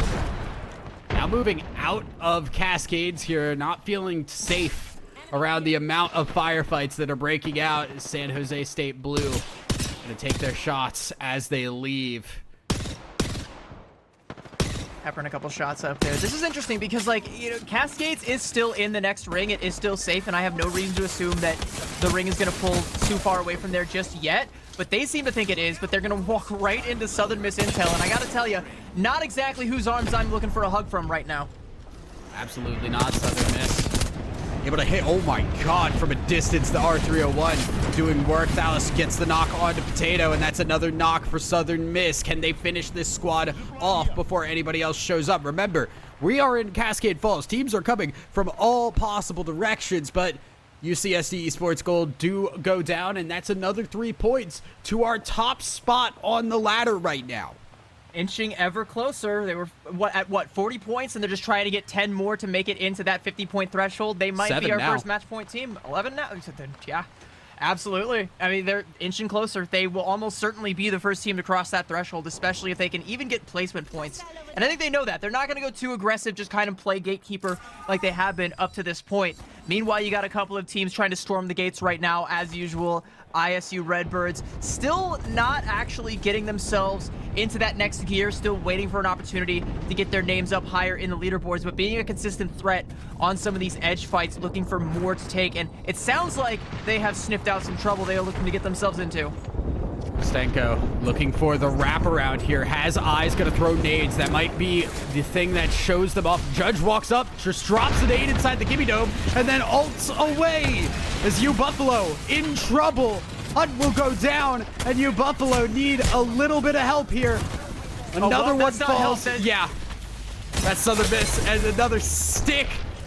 U Buffalo go down, and Southern Miss grab a couple of those kills. And it's definitely not the Guardian Angels you prayed for at all, U Buffalo. That is potentially the worst possible team to be coming in at your back door. Southern Miss going to actually drive away the Redbirds completely. I think, yeah, Redbirds know they committed a lot into that fight, and they are happy to just give up the scraps to the more dominant alpha male team here right now and take shelter and live to fight another day. Will be another couple points down. The problem is, if you keep giving those scraps over, you're eventually going to have a team on match point that is very capable and has won on the day already. Well, we have a look at the ring, and it is actually pulling away from Cascades, which is really unfortunate because a lot of teams have taken up residency in Cascades. I don't think they're going to be waiting for their lease to expire before they start to get the heck out of there. Shots from the charge rifle. Oh, wow. Nice tracking there. Looking for more. Will not land it. And UCalgary looking to play aggressive on this. They know a lot of teams are out above them to the north. They don't need to worry that much about a third party. They just want to get in and try to fight. I mean, honestly, they can try and avoid conflict for now as well. Like they have no one directly north of them, only people within range of the charge rifle. No one's to their south. They are entirely safe from any team playing the ring. I think they just try and find themselves a nice, good angle to play from, get themselves set up with that amped cover, that Sheila, play the Rampart to its fullest potential. Actually, I erroneously spoke yet again. I've been informed by the map in front of me that there are in fact 3 teams coming in from the south, so definitely some things they're gonna have to worry about, but set up and be ready to stand your ground, I guess. Being called out left and right today. I deserve it. No, I deserve it. I deserve it 100%. All right, Team Black. Gonna look into Jurassic here. They're trying to catch teams. Once again, a team that wants to gatekeep at the moment here, and I think the Lifeline allows them to just play that little bit more aggressively, get those in-combat heals as they fight. They see the amped cover, and they know that there's a team in there, but they also know that there's another team coming through Jurassic that are those 2 teams are gonna collapse on top of each other. So I think UFC Exodus is actually gonna be just fine right now. RIT Orange, though, not feeling quite so fine, taking a fair bit of damage from afar. Gonna be forced to pop a bat here. They're gonna be okay. They've got cover, they've got utility, they've got a nice building to play from. But do they know where their next move is, or are they just going with the flow? It really is the question here. Kraber in hand for Jack. So, what do I do with it? Is the question. Yeah, there's nobody to shoot at yet. It's just a big gun in my arms at the moment. Texas A&M Maroon are also kind of just hanging out at the moment. They're looking to just stay small and not waste their time on these fights. The question is, though, because they are currently playing in the old UHG varsity spot up on top of the roof, but the ring is going to pull away from them. They're still inside of it, but I mean, actually, no, this is actually great for them. The ring going to be pulling where they're still inside of it, but they can gatekeep a lot of these other teams in the other buildings at Cascades as they try and take up residency below them. And meanwhile, Kennesaw State Gold putting in a little bit of damage onto a fight going out here. A Gibby Dome already popped. A lot of damage coming out. Will crack a shield, get that purple shield for himself, and Ethereum is still firing out there. UH0 trying to go for revives, don't have the time to do it. Nice massive shot to the face, gonna push off one, but there's more than just one, and there's a Newcastle to pick them back up. I don't think Ty has an opportunity to fight this one out. Is gonna get taken down, and UH0 go down in 17th. Really interesting. They're playing that Caustic composition, and again, we've talked a few times about how much Gibraltar Caustic has dominated endgame scenarios historically in Apex Legends, but UH0 has been struggling to actually get Mr. President into that endgame scenario where the Caustic gas can actually be a threat. It's the teams choosing to go with the Newcastle and the Gibraltar composition that consistently make it to the endgame, and RIT Black is one of them. Firing out here, RIT Black. Again, we're in a very similar spot to what our last ring was. This time a couple more buildings to play off of. It's a little bit more north, but it's definitely a lot of open ground still as teams are losing some members left and right. Without the Gibraltar, I think RIT Black is going to be struggling. They're going to have to try and play the natural cover. They're going to have to try and just play safely, bide their time, and not be too aggressive. And I'm not sure what the endgame scenario is going to look like for them. We'll have to see when we get to it, if they get to it. And meanwhile, there's a lot of other teams outside on the outskirts that might not make it. I can already see Redbirds once again getting themselves into a whole heap of trouble. Oh, just like the Cascades. Great stick. Will be inside the lifeline also. Heals very fast. Gonna tap on to Judge and try to get this Mirage back in the fight. Newcastle Wall to buy a little bit more time. We gotta lose. ICX Judge back on his feet. Uses the Mirage ult just to get out of here, but goes right into the waiting arms of CSULB Gold, who take the Redbirds out. That is an effective gatekeep, but the ring is coming. You can't stick around and loot all that. You're going to have to try and get yourself in towards Cascades. And we know just how many people are currently set up in the neighborhood of Cascades that are just waiting for such an opportunity. That castle wall is not in the ring. Oh, no, it is not, and I think they thought it was. Does catch them off guard, and CSULB Gold eliminated now at 14th. Texas A&M Maroon still up on the high ground in Cascade. One of the few spots left in this ring that is still in a building here.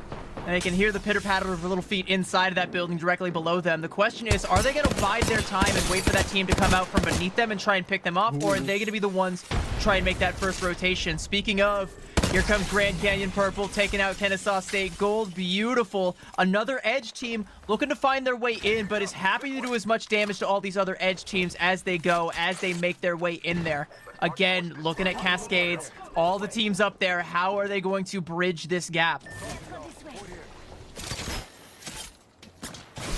Now I'm going to see RIT Black right in where this ring is going to be continuing to pull here, but not really in the best of positions. They don't have their Newcastle Wall up. They don't have any real cover outside what's in front of them. They have a lot of teams looking, though. I like the position from RIT Black, though. They do have height, they have a couple of rocks, and they do have priority over the ring. Utah Valley Black also has this one playable building over here in Mountain Lift, and this is similar to a ring we saw just yesterday where Ottawa Braves were holding that same building, and it damn near got them to the end game, but they weren't able to successfully defend it. We'll have to see if Utah Valley Black is able to right that wrong. But meanwhile, we've got a fight between CSU Fullerton Blue, and they are not going to be the ones winning. It was RIT Orange, the little brothers of the team we were just talking about, that end up coming up ahead on that one. And RIT Orange have been in prime position this game. The Kraber from Jack has been there for a while. Now teams dropping in on them. Look at the shields, though. Texas A&M Maroons still on some blues, and they're going up against red shields. Red shields and a Kraber. That Kraber is inside a building. You just got to watch out for the no-scopes, and I guess a couple of nades going errant here. Texas A&M Maroon, though, if they're able to win this building outright, they have set themselves up for success. They will have to make another big move here, but this is just plan A in a long line of plans they're going to have to execute if they want to get themselves into the end game. Dropping down Fiddle Dude, watches as pair falls, and UCF Knights with the first kill on this. They have moved in to try and capitalize on it, and they will. Texas A&M Maroon go down, but now the team inside has moved out, and UCF Knights get taken out by RAT Orange, who successfully defend their territory. Successfully with the help of CSU Fullerton, who they decide to just go ahead and wipe out. Iowa State Farmers, by the way, also getting wiped out. Literally all they did was just stay inside and not die and wait for all of this aggression in the lobby to pay off. There's so many teams that are fighting for territory that inevitably a third party will happen, and all you have to do is still be alive and ready to fight when the dust settles, and that is good enough for right now. Let's go here. Toronto up on the high ground here. This is not a bad spot to be in. Even if it's not in this next ring, it is still high ground, and it does give you an idea of what its you're value looking will at. depreciate pretty quickly, though. Oh, Yeah, it will. It will, absolutely. But I that do rock think in front of them is not in the ring as well. Like, once they march forward, they are pretty much cooked. They're gonna have to find somewhere else playable fast. at least have the ability to see what is in front of them pretty well. RIT Orange also needing to leave their hidey hole they've been in for the past, I don't know, 10 minutes or so. Now will be slowly inching forward. Nice shot. I don't know how you saw that, Vesper, but that is crazy. Nade gonna fly out as well. And the Kraber, 5 shots left from Jack. That could be a big opening for them. A lot of sky nades. They know a team is playing that rock, and I think that rock is what they want right now, either to flush it out or to take it for their own. I think right now they do want to flush it. Actually, there is a rat directly behind them that they might have to deal with. But Utah Valley Black, again, in the building that everyone is going to want here so far. No one has tried to contest them for it, and I'm starting to think maybe this might be their time to get the dub, except there is a team up on the rooftop, and they have lost Lawless. So as I say, no, it is not looking like their time anymore. Their time has come and gone. Cast a curse of massive proportions here. Rush also down as RIT Orange. A little bit rough on the rotate. Gonna lose a member. Can they get Rush back up? Teams out in the distance on these rocks. Nice shot from the Kraber. Anteater gets taken down, and that might be the go button here. They're gonna pull up Jack. Or Jack is gonna pull up Rush, and RIT Orange take that opportunity. The knock is just a trade of revives. San Jose State Blue also going to fall. That Kraber shot was everything. A headshot and a knock, and then you even saw the aggression to try and cover down, and that was on GCU Purple, one of the top teams coming into here, one that also has the potential to get onto match point. Great shot from Jack. What a play. Utah Valley Black going to get mopped up, and Southern Miss Intel is now the team that wants to try and claim this building for their own. Can't get inside. The nade's not going to do enough here. We're down to 4 squads. Southern Miss Intel with the high ground here on this. They can play this pretty well. It's gonna be tough to push them off. They just have to hold off the teams that are firing from a distance. One of them being GCU Purple, who is backs against the wall at the moment. Yeah, they are about as pinned down as they could possibly be. Anteater can't even walk out. The damage coming down from that defensive bombardment, and it is anything but defensive. Southern Miss Intel is getting so much value out of this positioning, out of this height, and RIT Orange with a Kraber of their own as well still is going to be a constant threat. It's everybody just looking at GCU Purple, and they are really having a hell of a time trying to stay in anywhere playable. They've got a little bit of cover for now, but that is very suboptimal. Now as we see RIT Orange still looking here. Still have 4 squads. They're just taking their time. They are right in front of where this ring is ending. Damage comes out. RIT Orange and GCU Purple, I think, are about to collapse on top of each other, and Southern Miss Intel have the god spot right now. And by the way, it looks like, based on the scoreboard, have done enough to get themselves onto match point here. So, I mean, it's going to be looking pretty good for them here. This is a very good spot to play. They still have the Newcastle wall ready to go, and they're going to use that right now just to move forward here and claim that little bit of space. Southern Miss Intel now feeling the pressure of the ring at their backs. Need to look for and engage. They're going to have to pull the trigger sooner rather than later, and that may not work out too well for them. Go ahead and drop the Bangalore ultimate. We did forget about that creeping barrage. That's going to be a lot of damage, and it's going to make a lot of these other teams sweat. Great use of the Gibby bubble to get themselves in a new favorable position. They bought themselves some time, and they just have to wait for these other teams to collapse. Yeah, they see the damage. They see the team. They're going to jump down on this as soon as they can. They smoke it. They're looking. They want to pull the trigger on this, but it's too sketchy. RIT Black still hiding in this corner. This could be another full ring closure. We've already had one today, and we still have 4 squads up. And 2 of them are RIT teams, and they're not in the best of positions, and I think they're about to collapse on top of each other. J-Hoop is taking so much damage. They're going in right now, but it's Southern Miss Intel with all the damage. RIT Orange, done. Grand Canyon Purple, done. And RIT Black, the last team with anything to say, and it's going to be with a whimper, not with a bang, that they go out as Southern Miss Intel, with the dub, put themselves on match point. Beautiful play from Southern Miss Intel. They played the high ground perfectly. And honestly, where we have not seen a lot of Bangalore in the current meta, the barrage there was actually huge. It got them off the top into that area where they could actually fight. It also gave them knowledge. It told them where RIT Black were, and it watched their quarters as they moved out. And it's like I said, it's exactly like identical. We had this exact same ring just yesterday, and it was the team that managed to hold that rooftop that ended up being the ones winning because they have the height, they have the defensive capability. They just have to wait for all the teams below them to collapse on top of each other. But Southern Miss Intel, they didn't even do that. Like you say, they use that creeping barrage. They get the intel. They know where every single threat is. They know which fights to take, but they don't drop fully off of that height. They maintain that advantage as long as they possibly can, and then it's just shooting directly down with the massive shots raining out on already injured, whimpering animals that were just never had a shot. Yeah, we saw so much of the high ground play, and now Southern Miss, our first team to win 2 games today. They did get that win, and it did put them above match point, but they do not get the win overall, as we're going to look here. 64 points on match point. Next game they win, they take the whole thing home, and they have a game to themselves to try and win.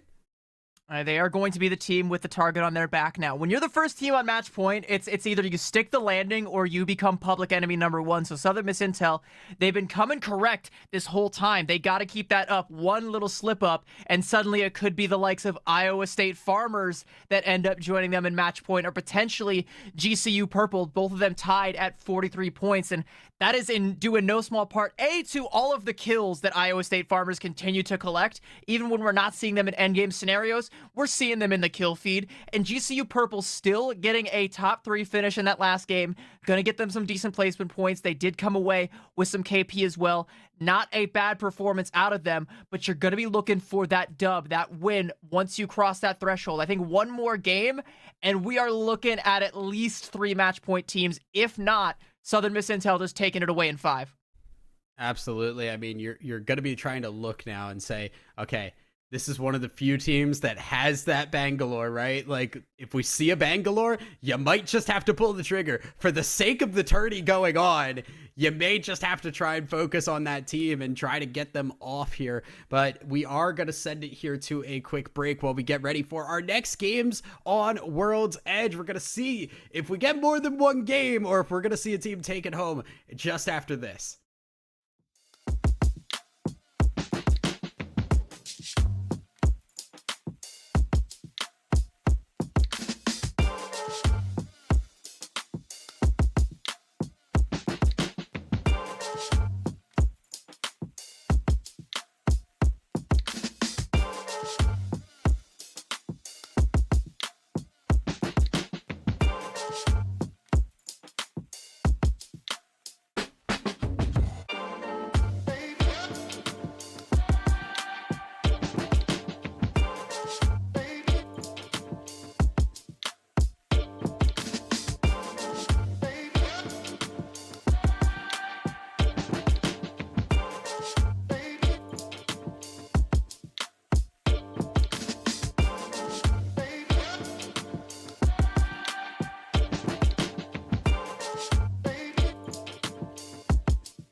And welcome back, everybody. We are moments from our 5th game of the day.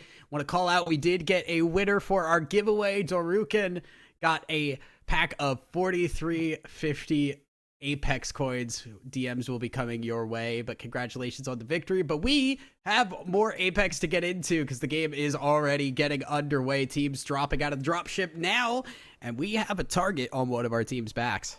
Yeah, we might be dishing out another bit of congratulations, and I want to talk drop spots right now. All right, so Southern Miss Intel is our Skyhook West/Trials team. Dallas going way over into Skyhook East. Hold on, that might actually be a very, very early scrap that comes out there. That is really, really aggressive. But something else that I wanted to highlight is directly to the south of them over at Lava Fissure is GCU Purple. That is a team that is in second place or tied with Iowa State Farmers for second place that could be looking to just make that rotation straight north and take that fight early. Like you said, target on your back. If you're number 2 and you want to be the Kings, you got to go take that shot. And it's entirely possible that they're posturing to do that just right now. And you could actually even see, the team over from Countdown also rotating a little bit north, but that is going to be all very short-lived, as no matter what happens in that northwestern corner, it's going to be over to the southeast that these teams are going to have to eventually move, as that is where the ring is going to settle. And look at this second ring. It's going to be another just wasteland ring. We have had nothing but no cover rings, it feels like, today. We do see CSU LB Gold are spread out once again, not taking the risk against the Farmers once more. And man, I do not know. Our Geysers teams also very, very spread at the moment. You can see Shmub all the way over near Lava Siphon at the moment. We do see UHE Varsity also moving in to contest for this Evo points. Now, this is the landslide team. They're just going to go ahead and get that Evo and potentially get out. The benefit of landslide is, of course, you do get to scan the beacons. You do get kind of crappy loot, to be honest, but you do have priority rotations to pretty much anywhere in the next zone, and they are in prime position to get themselves over towards Fragment, where eventually the dust will settle. That is a team that wants to get themselves situated as quickly as possible. Something else that I've highlighted a couple times is Mirage à Trois left vacant, and finally GCU Purple is going to be the team that says, hey, there's just free loot sitting on a big-ass ship just like right outside of where we've been landing. Let's just go grab that. Why not? Yeah, gonna do that. RT Orange, one of the teams in Skyhook here. As we do see San Jose State Blue, I think, going early here, trying to grab this Grandma's house area because it is going to get feisty for these buildings very quickly. When there's not a lot of cover to play from, who gets there first matters a whole lot. Yeah, that no-name zone is going to be... Oh, hello. San Jose State Blue finding themselves in the wrong neighborhood, walking down the wrong alleyway. Takes a little bit of damage, forced to back off there. As I was saying, that no-name zone just outside of Fragment is going to be extremely important, at least until the ring starts to pull away from it. San Jose State Blue running as far away from it as they possibly can, as Utah Valley Black is in hot pursuit. Oh, just gonna peek in, just stick them for fun, and then they have to back away. Now they get the full thirst on that. The Watson fence goes up, but not gonna stop them for long. Utah Valley Black just firing with impunity there. Takes another member down, and a big win for them, at least 2 KP. Can I give Utah Valley Black a little bit of credit for comedic timing there? That door opening was one of the funniest things I've ever seen, unintentionally. 2 teams already going down. San Jose State Blue, yeah, they walked into the wrong neighborhood. It's going to be one of them. CSULB Gold, though, over here towards the north side, of guys are coming out from those tunnels, trying to fight for a spot in Grandma's house in the no-name POI. They know the value that this location is going to hold for the short term, but they can't quite sink their teeth into it yet. Yeah, they were the team coming in after the Geyser team. We're always going to be second to getting to this POI, and they will have to back away. Toronto did make their way in, and they're going to be the winners of Grandma's house here, the big one. They also have a gold longbow just looking in the distance. Oh my goodness, this could do some damage. Fires will hit one shot, not going to hit another here, and just going to watch as the rotate goes off. This is our Overlook team, by the way, so this zone favors them heavily, and this is a team that has a lot of aggressive POIs where they can take these aggressive fights, and I want to see them start to rack up the KP and start to rack up more and more placement points as well, start getting themselves on the board. They've been a little bit slow, but currently holding that no-name POI for now, at least until the ring pulls away, is going to benefit them greatly. They've got great loot to take some more fights, especially when things start to go and open up into that wasteland kind of zone that we see that green ring, that next ring that we're going to be going to. Once they get themselves there, it's going to be a shooting gallery for that longbow. Canyon Purple inside of Fragment right now. They were a team to watch coming in here. We were first place in the upper finals, have not had the pop-off day that we would have expected from them. They're still within reach of match point, but have not been as big as we had hoped. I think that right now they just want to play zone and just go for the placement points, because honestly, if you're that close, you definitely don't want to be, you know, constantly chasing that like, it just feels like it's so far away you can't stick the landing. You don't want to be chasing that 50-point threshold for forever. You got to make it stick now, get yourself on match point, because Southern Miss Intel could take it all away as they're rotating now in towards the zone. A lot of teams trying to play a lot more safe. A lot of teams trying to get themselves in the ring now. Not as much edge skirmishing as we've seen in the past. There's this weird mix going on. There's some teams that really want to play safe to get that placement, and there's some teams that are way behind right now that need to get some KP and get themselves rolling for a pop-off game. So there's some passive play, there's some active play. UH0, one of those teams that would love to be, I think, a little bit more active, getting in the middle of a fight right now. Well, they got themselves bunkered up with caustic barrels at every doorway. This should favor them, and they're not going to be forced to leave this anytime soon, at least until a couple arc stars start coming their way, and it's UHE Varsity lobbing them on through. But Wolf just kind of, you know, content to throw a couple mean words towards each other and not get too engaged, because there is a third party pumping out some damage. Again, you can't just full send onto a team unless you can get a knock that is punishable. That has to be on a Newcastle, or for UH0 it would probably be the Gibraltar. Anything less and you can't commit, or you will get thirded.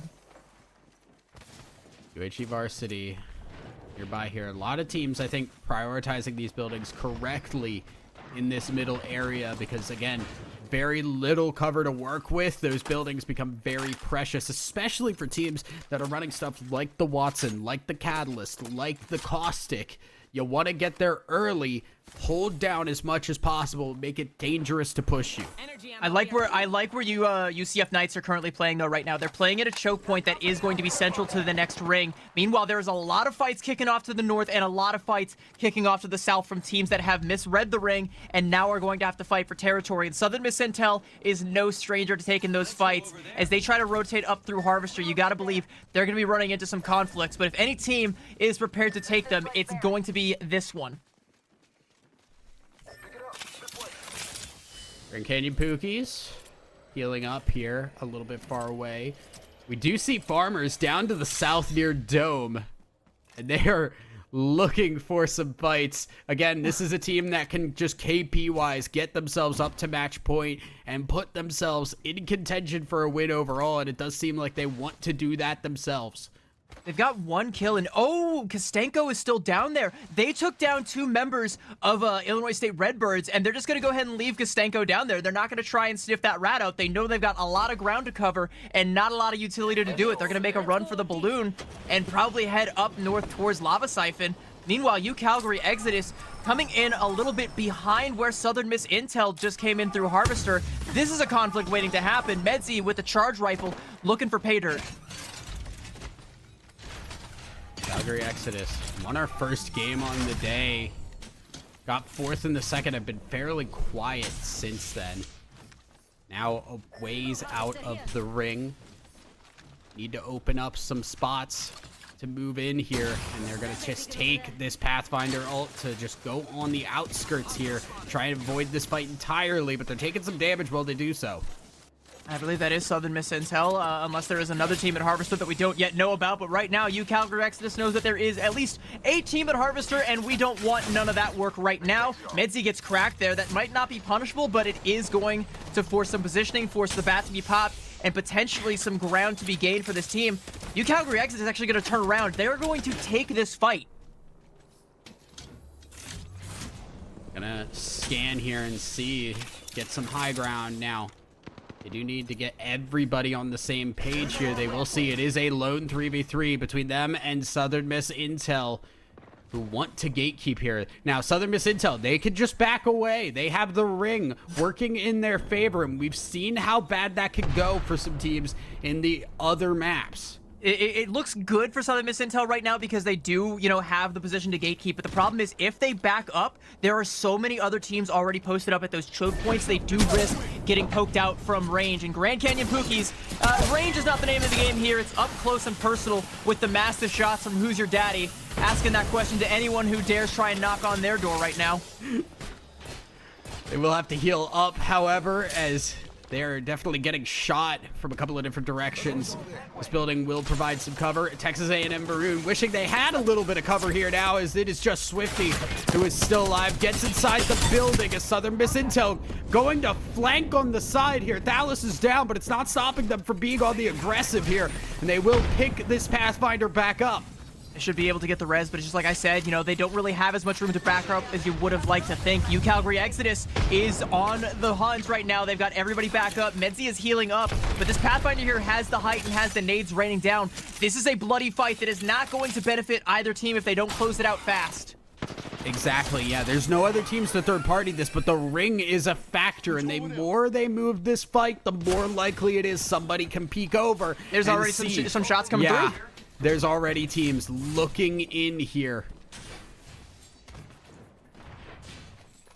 Southern Miss Intel retreating back over into Harvester, but 45 seconds before the ring starts to close back in, and they're going to have to turn back around. UCalgary Exodus have the angles, and they're trying to play it safe. Like, they don't want to poke up too and risk getting themselves picked off, because there's going to be a lot of other teams here. You can even see there's one up on the hill just waiting for them. And meanwhile, Iowa State Farmers trying to chase down Swifty. We saw that Pathfinder retreating into Geyser a little bit earlier on.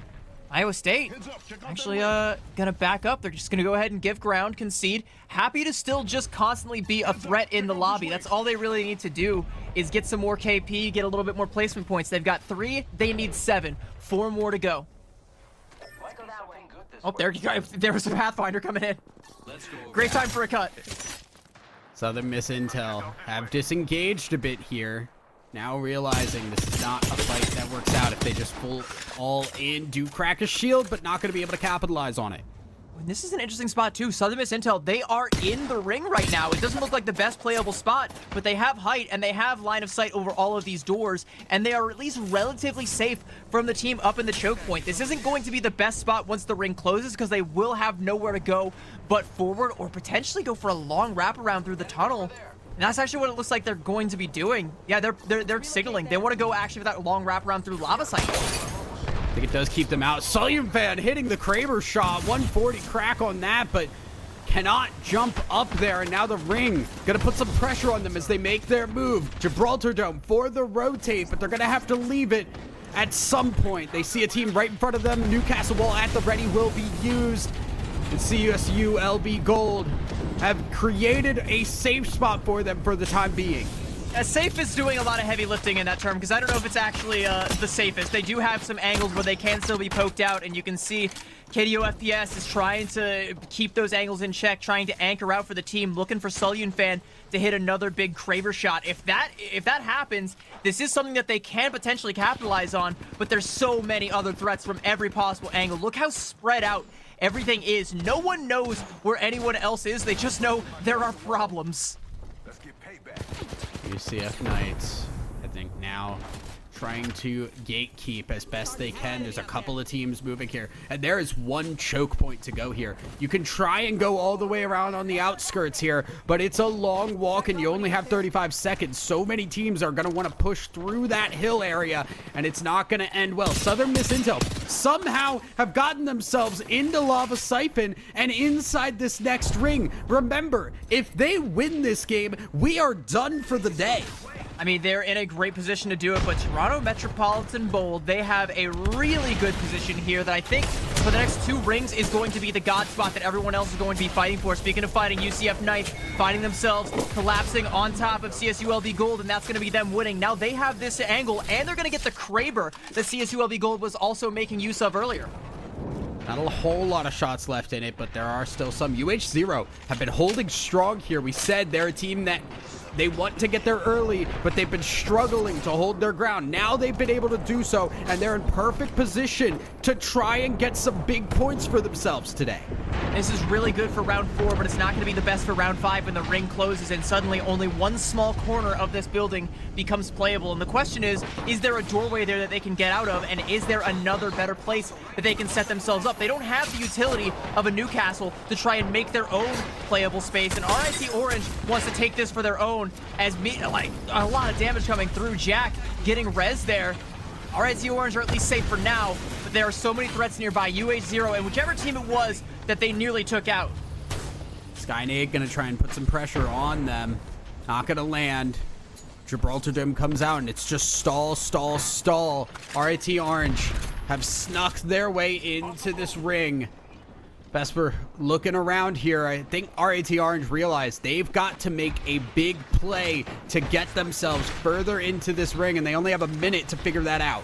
Everybody just bumping elbows with one another. We got 13 squads left and maybe 6 squads worth of space. Make that 12, but that's still about 2 teams for every playable spot. And I'm still looking at TMU Bold to be the team with the God spot right now. RIT Orange is in a ton of trouble right now, though. I think that's UH0. Calgary Exodus gone. And I think you're right. UH0 pushed out, and they did get a couple kills here, although I think they lost some members doing so. No, they're still all up. Those UCF Knights. UCF Knights able to push in now, and they're getting themselves reset in the smoke, firing. The shotguns having to hit hard. You're going down. Internet falls as well, and UCF Knights cannot make the push successful. It's Utah Valley Black coming through, and now they've got this building that is currently playable. Not a bad spot to be, but look at right in dead center of the ring. Look who that is right there, Kamal. That's where Iowa State Farmers are. I'm not sure. No, it's actually just a solo. It's just Kamal. Somehow, someway, Kamal has kept himself alive. We are seeing a Valkyrie ult this late into the game. UHE Varsity just going to move over to the other side here. They're going to take this crane and be able to hide out. There's a Newcastle wall for them to play behind as well. They're going to try and punch it down to put their own. The UHE Varsity, not a bad spot to be in, sans the amount of bullets coming their way from a couple of different directions. There is a lot of threats still in play in the direct vicinity, and one of them is Southern Miss Intel, our match point team, still looking for a win. And honestly, they've been quiet since then. But now we got a team set up in here on the bridge, and UHE Varsity can't get in. The Newcastle went on the low ground, and that's the first member down, so UHE Varsity don't get the easy resets, and Ryan looks like they'll be finished. Toronto Metropolitan Bold on slivers of HP, gonna fall next to Southern Miss Intel. They've lost one Viz on low HP, but they're gonna hide in the corner and try to pick up this Gibraltar. They should be able to get the res. They just gotta minimize themselves. That's the Gibraltar with the gold knockdown shield. It might be punishable, but no one else wants to come in, utilizing the Bangalore smoke as a deterrent. This is going to be a reset. This is so good for Southern Miss Intel, though. They've got the bridge, they've got playable space, they've got cover, and they've got a full squad resetting. But Grand Canyon Pookies know they're there and can maybe try and capitalize off this before the bats come out. Pookie's looking to be the biggest spoiler of the day so far. They've got the team, the singular team, on match point in front of them. And they're looking to just fire, break some shields. Gibraltar Dome forced, and that's a rotational tool gone. Remember, this does not have a Newcastle on that team. They cannot use a wall. They only have the dome and the Bangalore smoke to move forward. Your Grand Canyon Pookies, though, what's the nade economy like? Because that's what I want to see, and it doesn't look like they have much of anything. So, I mean, that Gibraltar Dome's going to come down, and Southern Miss Intel is going to be forced to march forward. It's going to be a treacherous march, but there's not going to be a whole lot to threaten them. They do still have the benefit of all of this cover from above, so this Gibraltar ultimate from Lil Baka might not be enough to seal the deal, as Grand Canyon Pookies have to make the drop. Grand Canyon Pookies dropping down on for the fight. Gonna lose that. Utah Valley Black go down as well. Iowa State Farmers still up. UH0 still fully alive here. And they have that Kraber in hand. 2 shots left to make it matter. And the Caustic ult as well. This could actually be huge for UH0, and they have a pretty good spot as well. One single Kraber shot onto the right target could put Southern Miss Intel's hopes of winning to bed. They're all set up. Gibby Dome already used. RIT Orange taken down. Southern Miss Intel forced to try and heal up. They have an angle on UH0. Just really remember, one of these 4 squads is a solo in Kamal. Kamal would have to play a big spoiler here. Gibraltar all going to pop some shields from Southern Miss, but there's no push available, so they're just going to heal back up. Dome going to be going down soon. Now the Gibraltar Dome from Southern Miss. They have time to hang around inside this and play around this as much as they want. You also have to worry about Kennesaw State Gold, who are currently down on the low ground, but the fight's about to break out between the two teams. UH0 and Southern Miss Intel on the knock. Comes out early from Thalys. 3 squads remaining. They found the solo. Thalys goes down. Southern Miss down to 2. The caustic gas is playing a big part, and Southern Miss are going to go down. We're not done yet. Kennesaw State Gold now fighting out inside the caustic gas, and they'll be able to take the win. We're going to a game 6. Oh, Kennesaw State Gold just biding their time. Southern Miss Intel were so focused on what was in front of them, that being UH0, and the caustic gas did so much work that all you needed was an opportunist team like Kennesaw State to come through and get the dub. We do get to keep this one going. We're getting at least 6 maps, and we have KSU Gold to thank for that. Yeah, I mean, I was biting my nails there. I saw just... I was fully expecting us to be able to end that there. I thought for sure it was going to be, okay, we got our 5th game. Southern Miss Intel looking strong, looking very capable. But honestly, we talked all weekend about how strong that caustic can be in those late game zones, and we finally got to see it. Yeah, UH0 has been trying to make that happen pretty much since day 1, and now they are able to do it. It shows off. It doesn't get them the win, but it is enough to help play spoiler. Despite the early knock, it was everything. You know, it was doing so much damage to Viz. Viz had to even drop down onto the low ground. Couldn't get out alive. Couldn't get any reses. You lost your Gibraltar. You lost your Newcastle. You lost everything. You know, it's, you know, back to the old days, back when we had the Gibraltar caustic and even a little bit of Bangalore smoke. No one can see, but when the dust settles, Southern Miss Intel failed to stick the landing. And, you know, it was after a long game of taking fights and then minimizing themselves, not making too much noise when they didn't need to, so they can get themselves in that endgame scenario. They were set up for success in nearly every possible way, but they just didn't clear one angle, and it came back to bite them. Yeah, I mean, let's take a look at our standings now, since we are going to be continuing onwards. We do have another team on match point. It is Iowa State Farmers, just barely a single point over that match point threshold. And now they are another team to watch out for. This is a team that has not won a game on the day. They got a 2nd place in game number 2, but they have been a threat all day. I am going to send us here to a quick break while we get ready for our next games. We're going to be going back over to, or actually, are we going to another? Have I messed up? Oh, no, we got another World's Edge. We got another World's Edge. Oh, my goodness. I've been completely goofed up this entire time. No brakes on this Octane, baby. Let's keep it going. We're going to be going on to our final game here on to World's Edge. I messed up. My apologies. But now we're going to see if we're going to be ending this on World's Edge or if we're going to be going on to more Storm Point games. The question for me about something else I did want to highlight, by the way, is Kennesaw State. They brought themselves up within 3 points of match point. They are sitting at 47. So they potentially could do, I mean, even an okay game, even a middling game, and that's your next match point team. Texas A&M Maroon still getting close. GCU Purple still getting close. Wasn't a great performance from them, but there is still a ton of potential for all of these teams to join Southern Miss Intel. But I think the target is still going to be on the backs of Southern Miss Intel. I'm not sure if every other team is going to be like, all right, we got to be on the lookout for Iowa State now. So I think the Farmers have a good opportunity here to try and shut this one down. Their current drop spot is stacks. They don't have to take a fight with the Redbirds. They don't have to go and take a fight over at Big Mod. They just need to close out a win. So if there's ever a time for the Farmers to change their game plan and maybe play things a little bit more conservatively, it might be right now. Yeah, we'll see. I'm curious, again, kind of like, do we see teams hit match point and change their comps, especially the teams that have been aggressive like the Farmers? I wouldn't expect it, knowing how much they've stuck with this comp that is aggressively non-meta.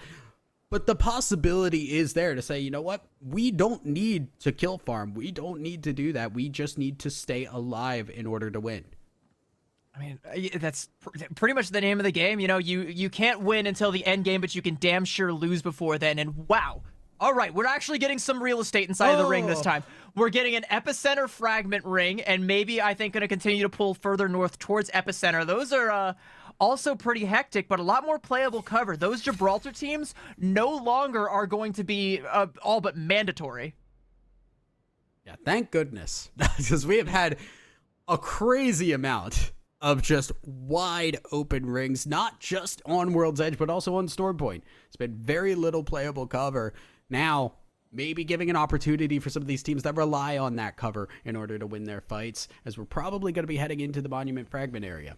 It is also really far away from just about every team that is on or near match point, though. Like, ISU Farmers have a ways to go to get there.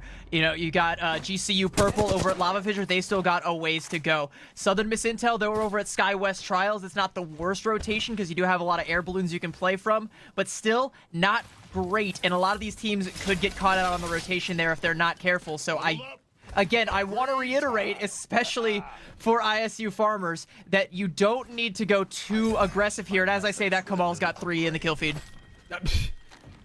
They just moved up. They just moved up over to Big Mod there and took that fight. Actually, they're very split right now. They went to Dome. They went to Dome to pick on the Redbirds again. They're constantly just bullying the Dome team. Crazy. That's the other Mirage team as well. Judge, the last one alive, is that Mirage. Going to just walk away from that one, and RIT Black in the middle of a fight trying to walk away from that as they are deep in Monument. They don't have a lot of space to go here because they want to stay inside this ring. I mean, and it's a great place to be, you know, in this Monument Fragment. There's a lot of playable real estate, but it is a split POI because you have the team over from Monument. It's not going to be easy to get yourself set up, especially when you don't know if the ring is finally going to settle here or if you are going to have to eventually make an exit. Right now, RIT Black, like, they're sitting pretty. Grand Canyon Pookies, though, they are looking to strike some blood. Oh, and they're getting blood struck against them as well because they are fighting up against this other Gibraltar here. Dome will go down, and they're going to lose Lil Baka, have to back away. Another one goes down, and PNR just going to, or rather Newcastle ult away to try and stay alive and find somewhere to craft these banners.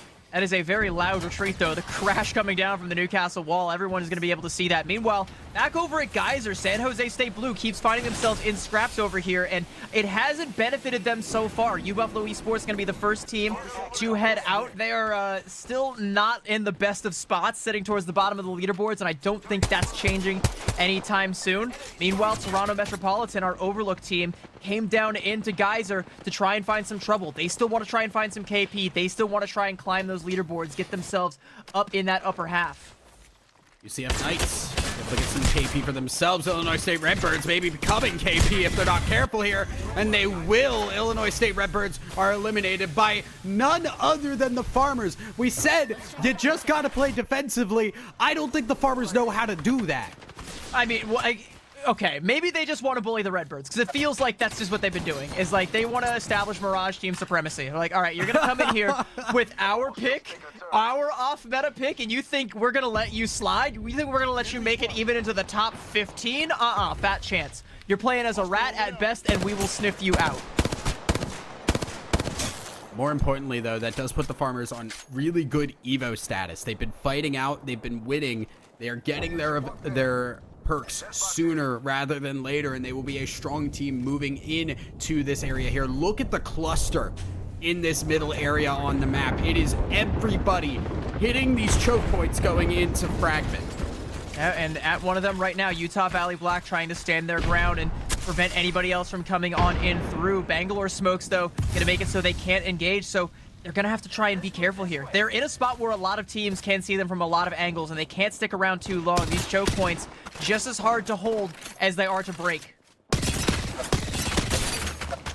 Slothulus cracking a shield, getting a shield cracked in response. Now, UCF Knights, they're in a prime position here to spoil a lot of teams' entry into this area. Like we said, a lot of teams in this Lava Siphon area. Look at this line of teams that are trying to move in, and they're being gate kept all across the way. Everyone wants to hold this choke point.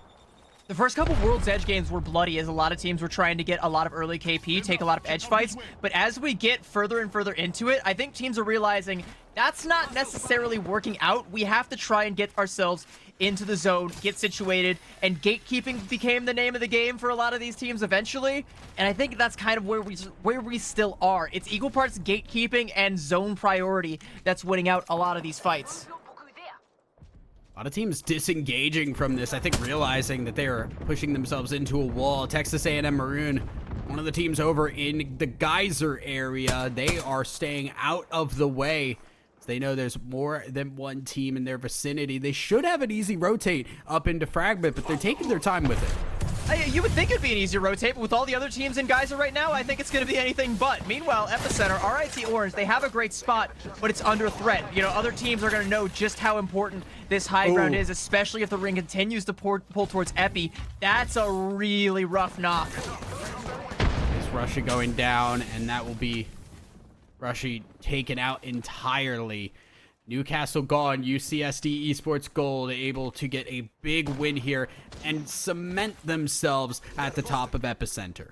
We're up on the Icicle Fragments here, though. UCSD Esports Gold, they are not safe. They know they are being watched currently. The Eye of Sauron gazes upon them, and as good as this spot is, it's not entirely free of conflict. San Jose State Blue not in the ring currently, trying to rotate through it. They've got the Watson Gen set up. This is looking like it's going to be a bit of a rough fight for them.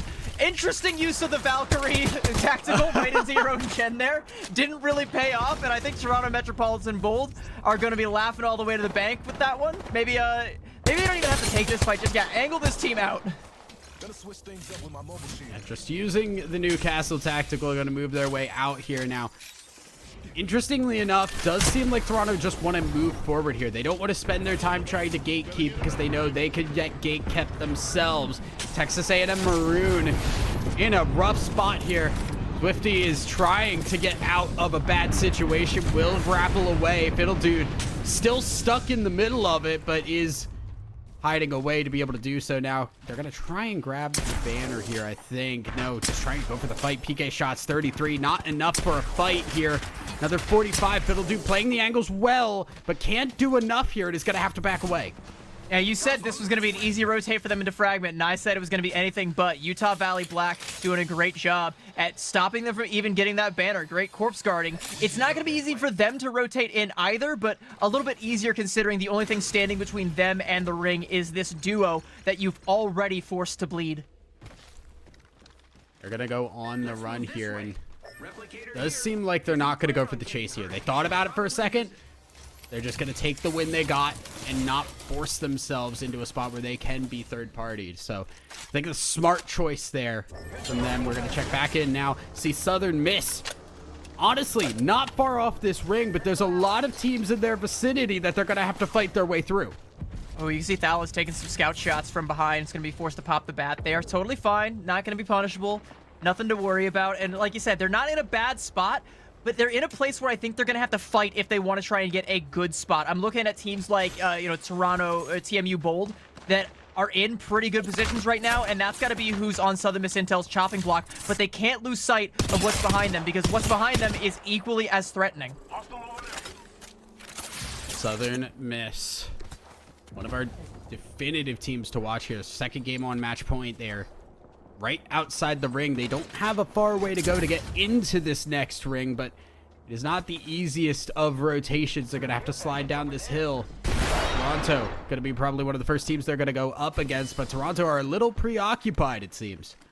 They were actually up on the high ground, and they slid themselves down into this building over on Monument. I think they at some point got ring intel or realized it wasn't going to pull up over towards the hillside, so they have to join this cluster of teams just in this packed New York apartment-style building.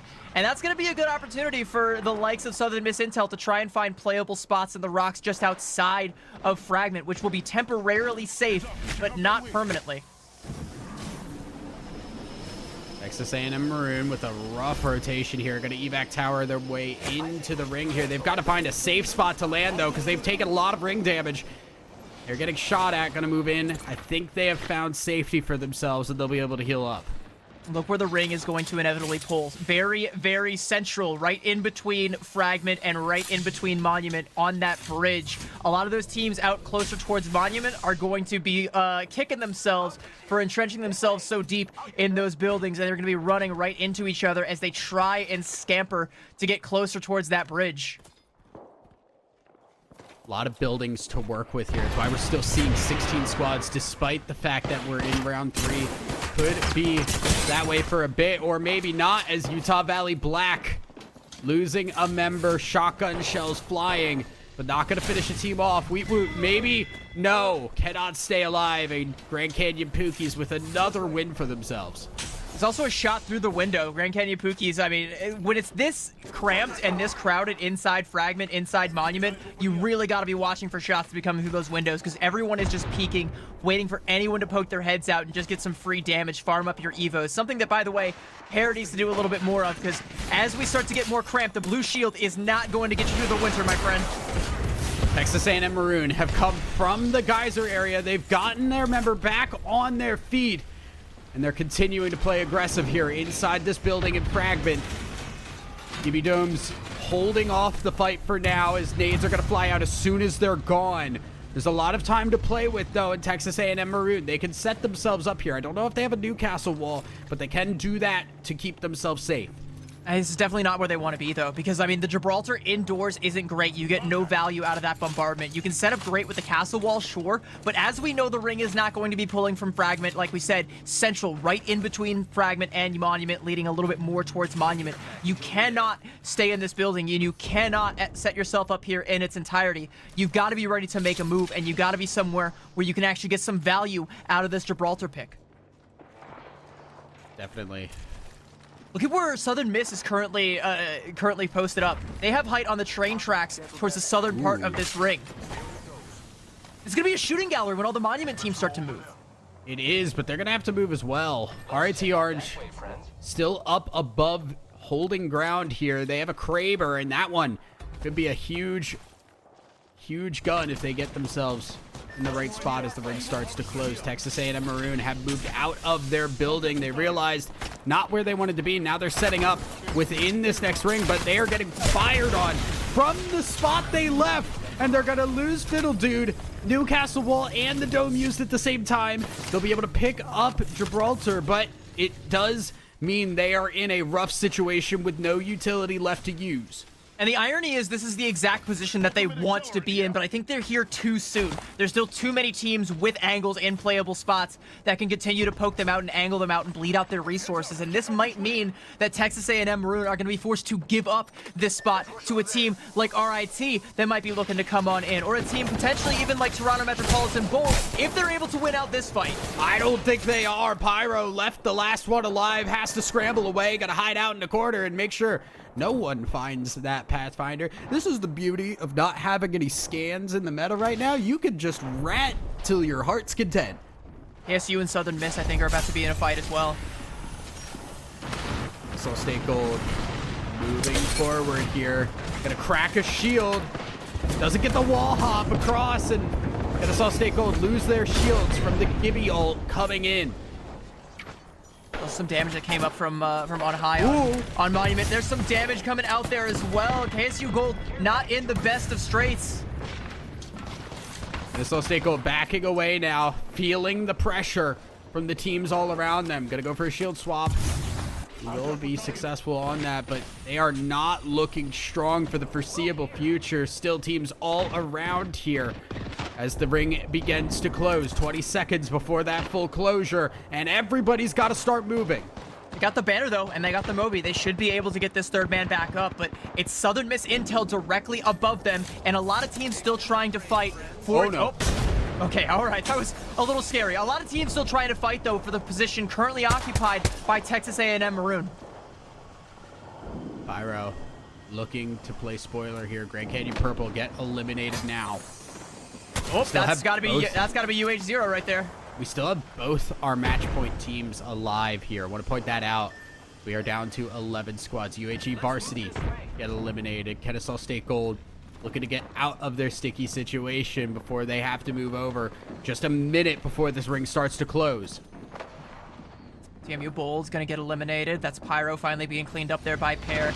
And I saw State, I mean, they got to try and find a safe spot to drop this Moby, because you're going to need this Gibraltar. Without that defensive bombardment in an endgame scenario, or even getting to this next ring, I just don't think you have a shot. Like, there is no chance. You can see the likes of GCU Pookies trying to make a rotation in there, I think with an evac tower to get a strong position over Texas A&M Maroon. And here we go, Iowa State, the other match point team. They've been a little bit more quiet, got 4 KP to their name, maybe looking to add a little bit more.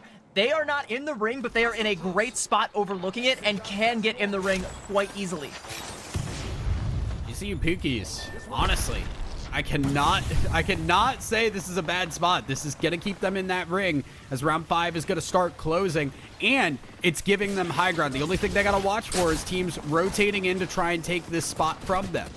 And one of those teams is in fact Southern Miss. Coming in, they go and make a fly. KSU Gold, by the way, getting taken out. And speaking of high ground, look directly above you. That will be Southern Miss Intel taking the high ground as they drop in here. Gibraltar ult used. Look at the Gibby domes all across the map right now. These go down, and the firefight will begin. You can see shots from all angles. Iowa State farmers on the outskirts of this, trying to make themselves not visible. And they're going to do a great job as long as they can survive. But Southern Miss Intel, they've lost. They're Gibby, they've lost 2. It's just going to be Viz. And suddenly, that ivory tower becomes their tomb.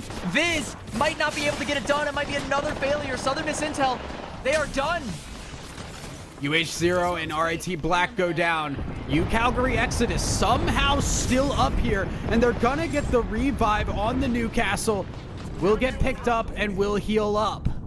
Is still alive, by the way. I misspoke. I mean, but crouching down in the lava rivers down below, minimizing themselves. I don't know if this is going to be it for Southern Miss Intel. There's still a sliver of hope, but Calgary Exodus have the spot. They've got everybody taking shots at them, forced to constantly go for resets. CSU Fullerton know where Viz is, by the way. Oh, if they could take Viz out, that is half of our match point teams gone, and puts us in a prime position to keep going here. CSU Fullerton Blue on the very edge of this ring. They're going to be one of the first teams that has to move, and that puts them at a heavy disadvantage because we still have 7 squads alive in round 6. And one of them is Iowa State Farmers. There we go. Southern Miss finally. Its ball is now firmly in Iowa State Farmers court. They don't have the best position, and it's not going to be looking good for this rotation, but if they can manage to stick the landing, which they have done time and time again, they might be walking away with the dub. CSU Fullerton Blue getting pushed on, and they're actually winning that fight. Gonna pull Truthfully back up as Saving J drops down, looks to finish off these teams. Gibraltar Dome stops the execution, but they're gonna move into it, and they're gonna get the kill. Now have to fight the Newcastle, get the knock again, and RAT Orange are taken out. Saving J gets the Phoenix kit, and Fullerton Blue still alive. Texas A&M Maroon also still alive, but no one is in the best spot right now. But Grand Canyon Pookies coming through, trying to third this, and they are going to be able to do just that. CSU Fullerton Blue dealt with a lot of ring damage there. Pookies have a lot of cover to play from, but we got to keep our eyes on Iowa State Farmers. They are our match point team, still alive, still looking pretty strong, and just waiting to pick their spot, and this might be their moment. Everything on the line for them. If they win this, they go home winners today. Otter using the Gibraltar ult, the dome put out. I don't know if Iowa State Farmers have enough cover to work this here, but they're going to try and make it happen. Defensive bombardment is coming down, and they're firing freely into this, but they don't have the Newcastle wall, and that's coming to bite them now. They're going to try and take this one. Fight going hard. Group D losing. Shields goes down. Otter trying to move in, and Calgary Exodus go down. They're going to go for the revive and get Group D back up. The ring though is right there, and it's going to keep closing on in. We got the shield swap. Pookies are down. Iowa State, they might be able to do this. They're firing up above, from below. Group D goes down again. Kamal falls. Otter the last one alive and can't make it happen. Texas A&M Maroon take us to a Game 7. Oh, I I want to highlight one thing, by the way, before I get ahead of myself, was that Iowa State did, in fact, make changes to their composition. They swapped the Mad Maggie out for the Pathfinder, and while I'm not saying the Mad Maggie would have been the most beneficial in that endgame, maybe it might have put more pressure and helped snake Texas A&M out. Texas A&M, though, had the early read on where would be the best spot to be. They got themselves bunkered down with the castle wall, and they held their ground, no matter how heavy the storms got, and it was a Cat 5 hurricane all around them the whole time. They held their ground and were able to come out just barely with the dub there. And like you said, that's our 6th map. We're going to a 7th. Yeah, I was holding my breath. I thought Farmers had that there. Just crazy ending. 7 squads going into that round 6 and fights nonstop, with Farmers being on the outskirts of that for a while. I do think not having the Newcastle there, if they had the Newcastle for that final fight, they have cover to play from. They don't have to make that aggressive push. They lose out on health for that, and then when they take the fight, they're not fully healed. That could have been the difference maker.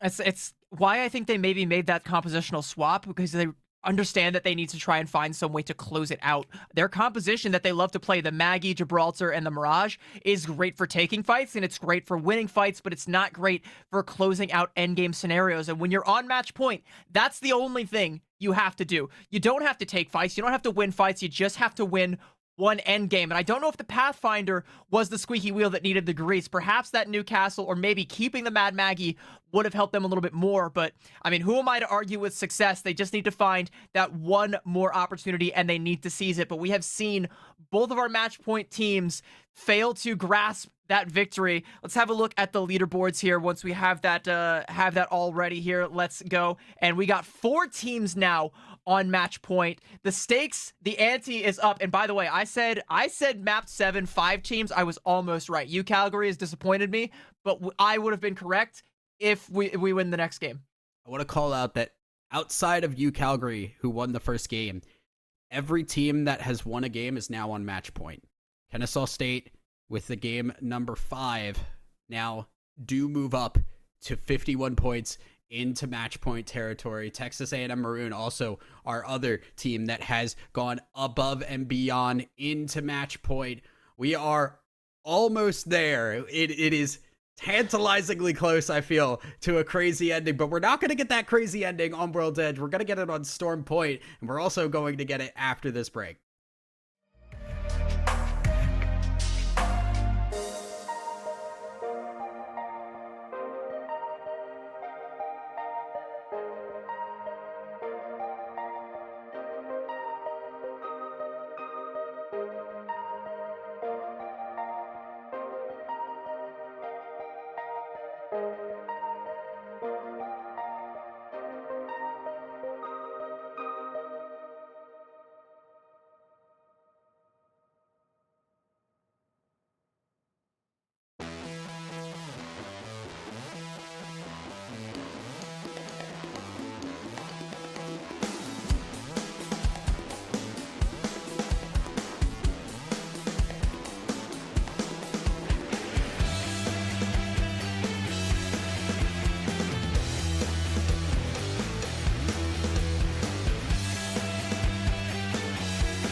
And welcome back, everybody. We are past 6 games. Usually, we'd be calling it quits today, but we're on match point, and we have another game for y'all. We're going over to Storm Point, and we have 4 teams on match point. We are closer than ever, and I want to remind people, outside of you, Calgary, who is just off match point, every single team that has won is on match point. The problem, though, is that they do have to win again. And you bring up Calgary. I'm also going to throw in Grand Canyon Purple and RIT Orange. Those are teams that I'm going to call spoiler teams, that if they get themselves a win here, they are now going to join the ranks on match point as we continue to progress. And something else I want to just go ahead and say is, despite what the scoreboards show, I don't think there is a single weak link in this entire lobby. Literally any of these teams could have their moments. We've seen moments of brilliance, some good plays, some good team wipes, some good positioning, early priority positioning rotations from just about every team, even the ones that are unfortunately not able to stay around in the lobby as long as they would like, not the ones that are able to get as many kills as they like. They still have the potential to play spoiler, so I wouldn't count anyone out just yet, but I would keep my eyes firmly locked on that top 4.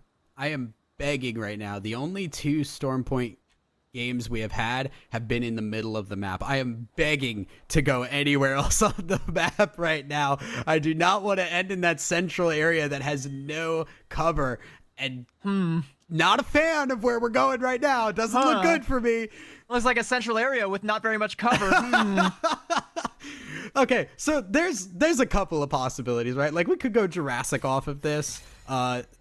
Could end in the Cascade Falls area. Possible to go up in the trenches below North Pad. Not very likely, but man, I think I cursed myself. Yeah, you very much so did. The self-inflicted caster curse. Yeah, there is a lot of possibilities, like Jurassic, Cito. I do also kind of want to highlight right in the middle of the ring, and also with a ring console, should they elect to use it, should they have the utility, is one of our match point teams, ISU Farmers, and not too far next door, we've got GCU Purple over at Down Beast, who are still very close and looking to cross that threshold. They're 5 points away, and soon they will be able to join. We got Illinois State Redbirds, by the way. This is our Zeus Station team dropping over on the wall and maybe wishing that they hadn't. Dropping in more ways than one. San Jose State getting a big win off of that.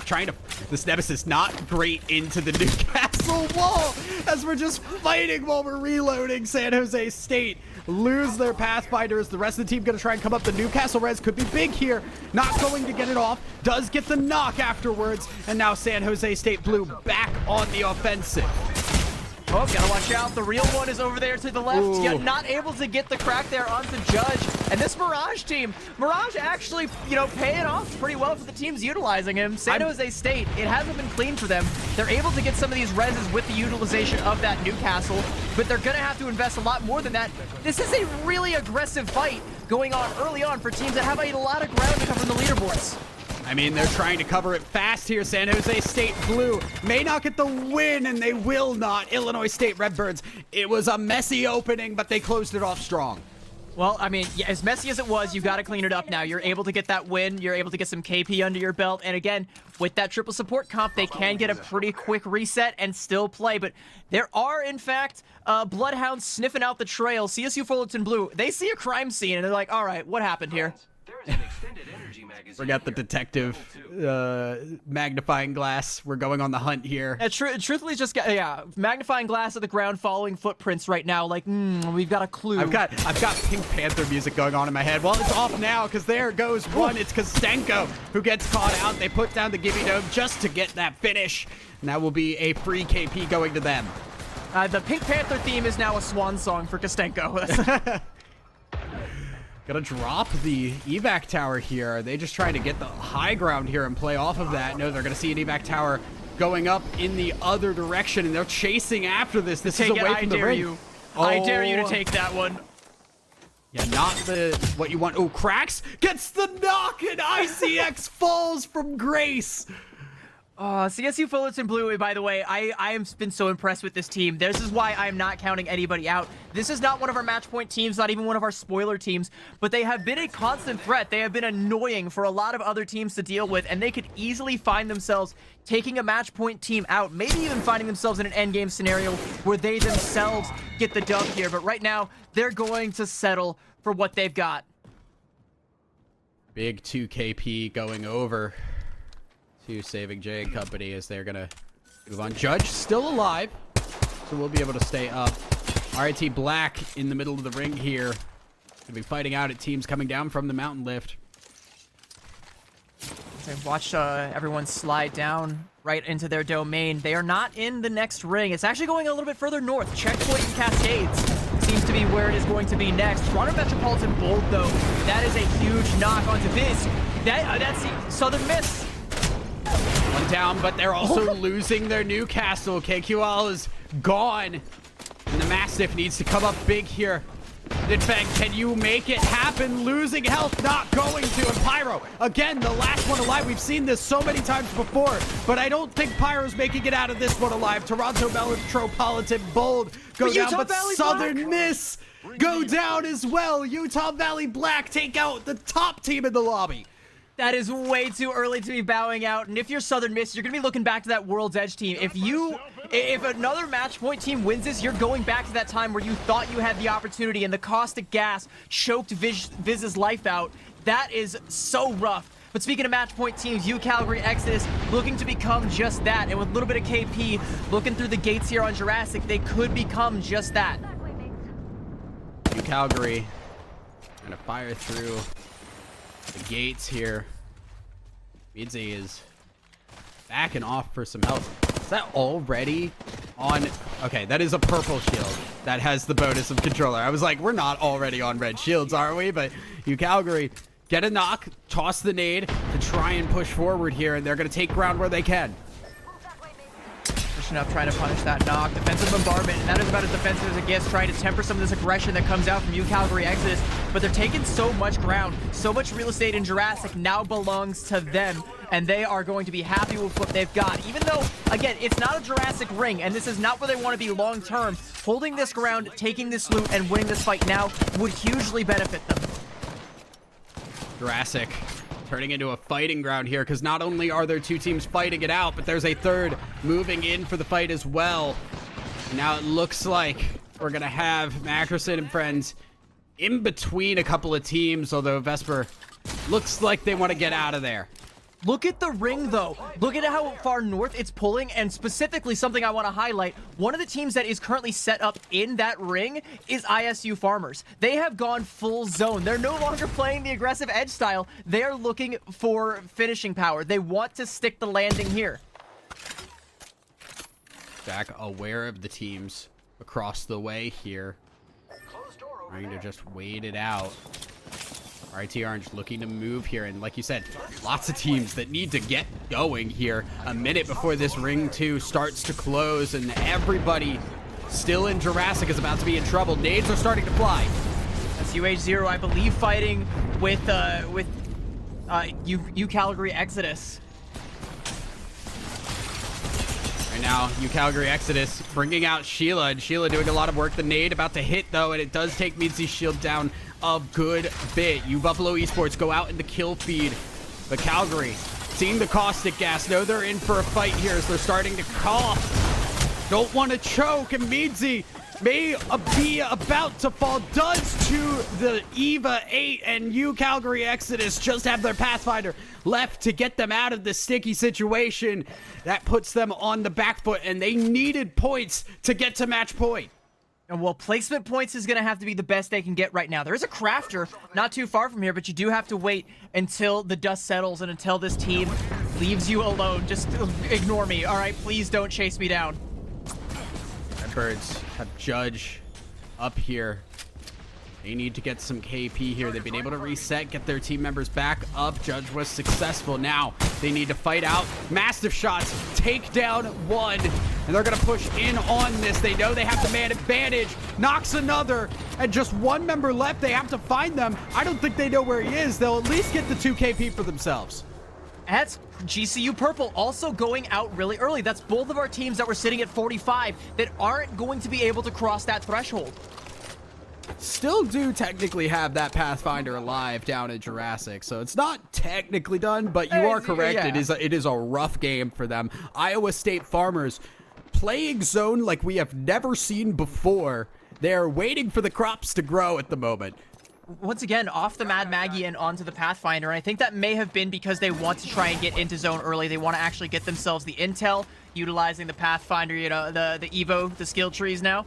Scan the ring consoles, learn where to go, and get yourself there with the zip lines. They're there now. They have the best possible seat in the house for these next couple of rings. They just have to defend it. You see Texas A&M Maroon as well deep in this ring, but they are about to see Judge and company coming around. Nade's gonna go out, possibly break down this door, will open it up. Another nade goes out as they have to run for it. Lunitez drops the shield just in time. Gonna see a Mirage come out, and now they know there is possibly a match point team in front of them. Yeah, I mean, it's either that or it's Redbirds, and I think, you know, you see a team playing in the zone right now, you're banking on it being a match point team. You know who is directly in front of you. It's the Farmers, and you definitely don't want to go too aggressive onto that as they stand their ground. And even the Farmers know this is no time to get complacent. This is no time to get ahead of themselves. This is no time to go uber aggressive. Just use your utility to hold down the fort. That is a lot of damage coming in from the signature L-Star, might I add. No attachments on it, but is going to try and just bait out here. Good angle to just make sure that bottom area of the building is covered. But now I think Kamal just ults out here, tries to get back up here, and now they're going to go into the full fight. Everybody has lost shields. Otter has fallen down. Kamal and Group D hitting shield bats to make sure they're still alive, but things don't look good for the Farmers. Might be able to get this res, but it's going to make some noise and it might be collapsed upon. You can see they're all just trying to minimize themselves so they can get the heals off. Group D back to full HP, but it's still in trouble. And it sounds like there's trouble happening elsewhere in the building. A couple other teams all fighting for this. So Iowa State, they don't want to make noise. They just want to wait for the cover of gunfire to start trying to get that res off. They're not out of the fight yet, but boy, oh boy, there is still a fight. And RIT Black, they're looking geared up to take it. Gonna check in with Calgary Exodus, who have been able to reset here. Still alive. Iowa State Farmers can say the same for the time being, but they have lost ground heavily. They feel that pressure, backs against the wall here. And with some of our match point teams going out early, they definitely need to know this is their opportunity. They have to be able to seize it. Utah Valley Black was successfully able to evict the Farmers from this land, take it for their own, but they do know that they are squatting just outside in the Gibby bubble. I believe that's Otter, and Otter is going to be hitting the floor, and I think this might be just about it for the Farmers. You do have the Mirage, but that's not going to be enough, especially when these get thirsted. Group D done. Otter going to be joining them. A knock comes out onto Incroc. Utah Valley Black might have overcommitted. They're having a third party show up.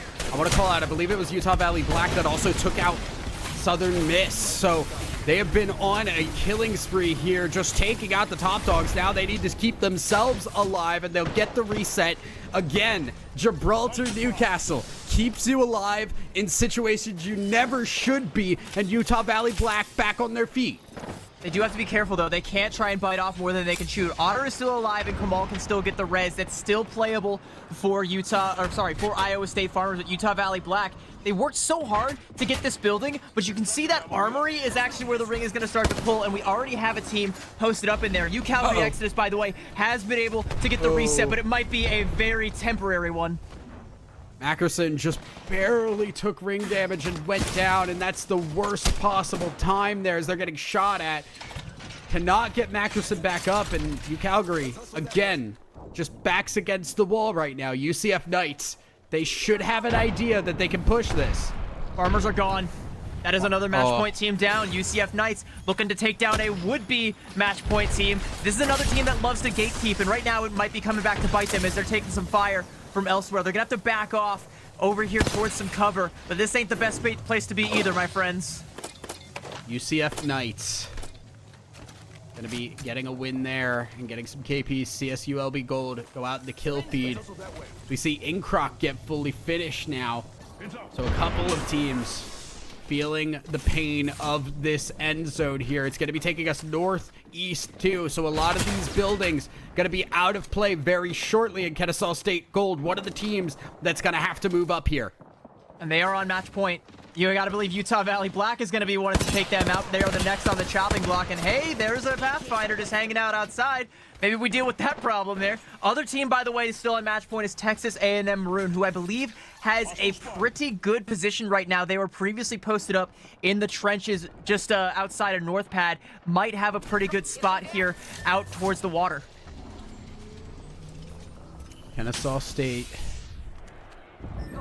now scanning here. This is a big scan. This is showing literally everybody right now. It gives you such a huge amount of intel. The question is, what can you do with that? Because now you've got to make your move into the ring, and you're gonna have to fight your way to do it. Utah Valley Black go down. Kennesaw State need to move forward. They see all the damage being done there, and they're trying to stay small as they move. Calgary Exodus also taken down. They go down in 10th place. I think that's only going to be 1 point for them. If they manage to get some KP, there's a chance they cross the threshold, but it's a slim one. UCF Knights, though, are going to try and cross this chasm with the use of both the Bangalore Ultimate and the Dark Veil coming out, making use of this catalyst, and now they are knocking right on Texas A&M Maroon's back door. Newcastle coming out as well as RIT Black. Looking to push forward here. They are very strong at the moment. The Dark Veil will fall, and they're going to see there is a team waiting for them on the other side. Take some poke shots here to make something of it, but going to be a bit of a wait here as round 5 closing in a minute.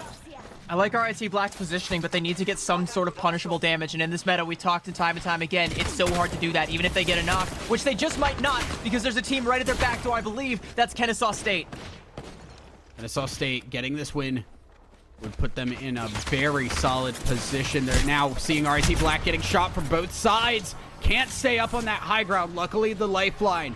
Gotta buy time to heal up and stay in this fight. RIT Orange still on the outskirts here. One of the few teams that's been able to hold a building as this ring closes. We do see Texas A&M Maroon in this middle area here, right on top of what used to be the armory, and they are still in this ring after it closes. The question is, are they going to have another castle wall? Because if they have it, they might still be able to set themselves up a nice little corner at the corner of this roof of this armory with that castle wall, and essentially have a god spot made of their own two hands, and it might be enough. It's either them or it's Kennesaw State, still on match point, and a couple other teams that could play spoiler. RIT Black is in a good position, and they're going to have to use this zip line to get themselves in a better one. It's really rough. RIT Orange now taking the high ground here. They're going to use their own Newcastle wall. They're going to take the fight to Texas A&M Maroon, but Jack falls down, and RIT Orange just have to drop. They can't take this fight. They're losing members left and right. Vesper at a sliver of HP as the bombardment falls, has to go deeper inside to stay alive, and Texas A&M Maroon have lost Fiddle Dude. They are now on the defensive. Pear goes down as well. Texas A&M Maroon are out. We have one match point team left. And it was that match point team that came in with the third party. Kennesaw State Gold, now with the castle wall from the previous team up. They have the god spot, but it's being hit with a Gibby ult right now. A lot of damage coming out. It is by no means safe. And UCSD Esports Gold towards the bottom of the leaderboards. This would be a great way, a coup for them to get themselves shot right up it. They have to win the fights to do so, though. Weedus going down does not look good for them. Newcastle will pick the Pathfinder back up, but they've got to get back inside this Gibby Dome. They're getting pushed already, and that's Kennesaw jumping in for them, and we lose. UCSD Esports Gold. Kennesaw State now still alive, will pick up their Pathfinder, and we have 3 squads left. Look at where Redbirds are playing. They're so far away from conflict right now, which is very uncharacteristic of them. We saw them opening up this whole map with like the most aggressive contest we've ever seen and coming out ahead. CSU Bulletin Blue, by the way, have been a consistent threat. It is 2 potential teams that have the capability to play spoiler and 1 match point team. Kennesaw State Gold, they might be able to execute it here, but they have to be perfect. The fact, if Kennesaw State Gold win this, that we have had so many teams running Newcastle-less compositions take wins this weekend, get the #1 spot, brings into question how much do people know the meta? How important is that Newcastle actually? Illinois State, they're pushing now, but they're pushing on the wrong team. This could be huge. Bulletin Blue are the team they're fighting, and third-party privilege going to be given over to Kennesaw.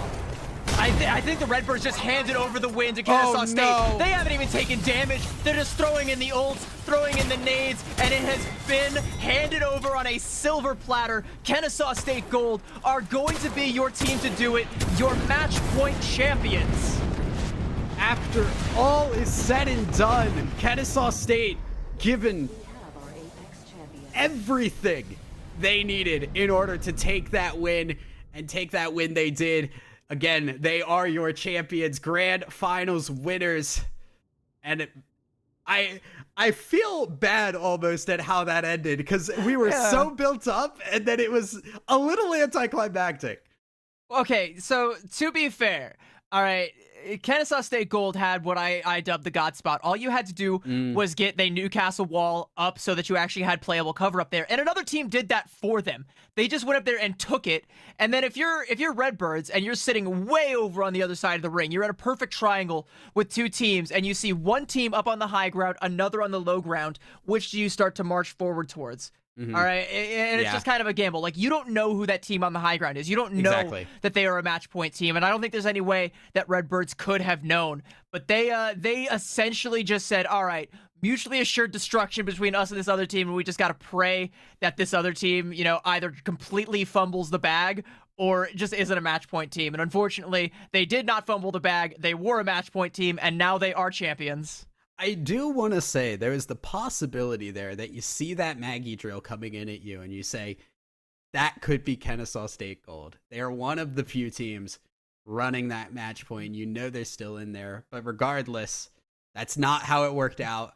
We saw the fight happen and Kennesaw State Gold get their win. Let's take a look at the overall standings to see where it ended up here. It will be Southern Miss at least getting that second place, but because of that win, it is Kennesaw State Gold going home champions. Iowa State coming in third, and Texas A&M Maroon in fourth there. Honestly, our two teams that were on the bubble for match point didn't even get it this game, so it would have been the same teams anyway.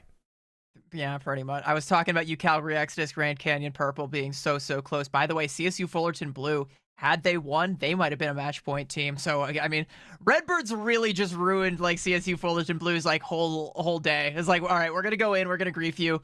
Not going to get the win, and in fact, we're going to end out the whole day. You're not going to get the chance to cross that threshold, but still a really solid performance from CSU Fullerton Blue across the board. I would honestly say solid performance from pretty much every team in this tournament. Like I said, even the ones that are only down there with like 10 points are thinking, oh man, that's like nothing.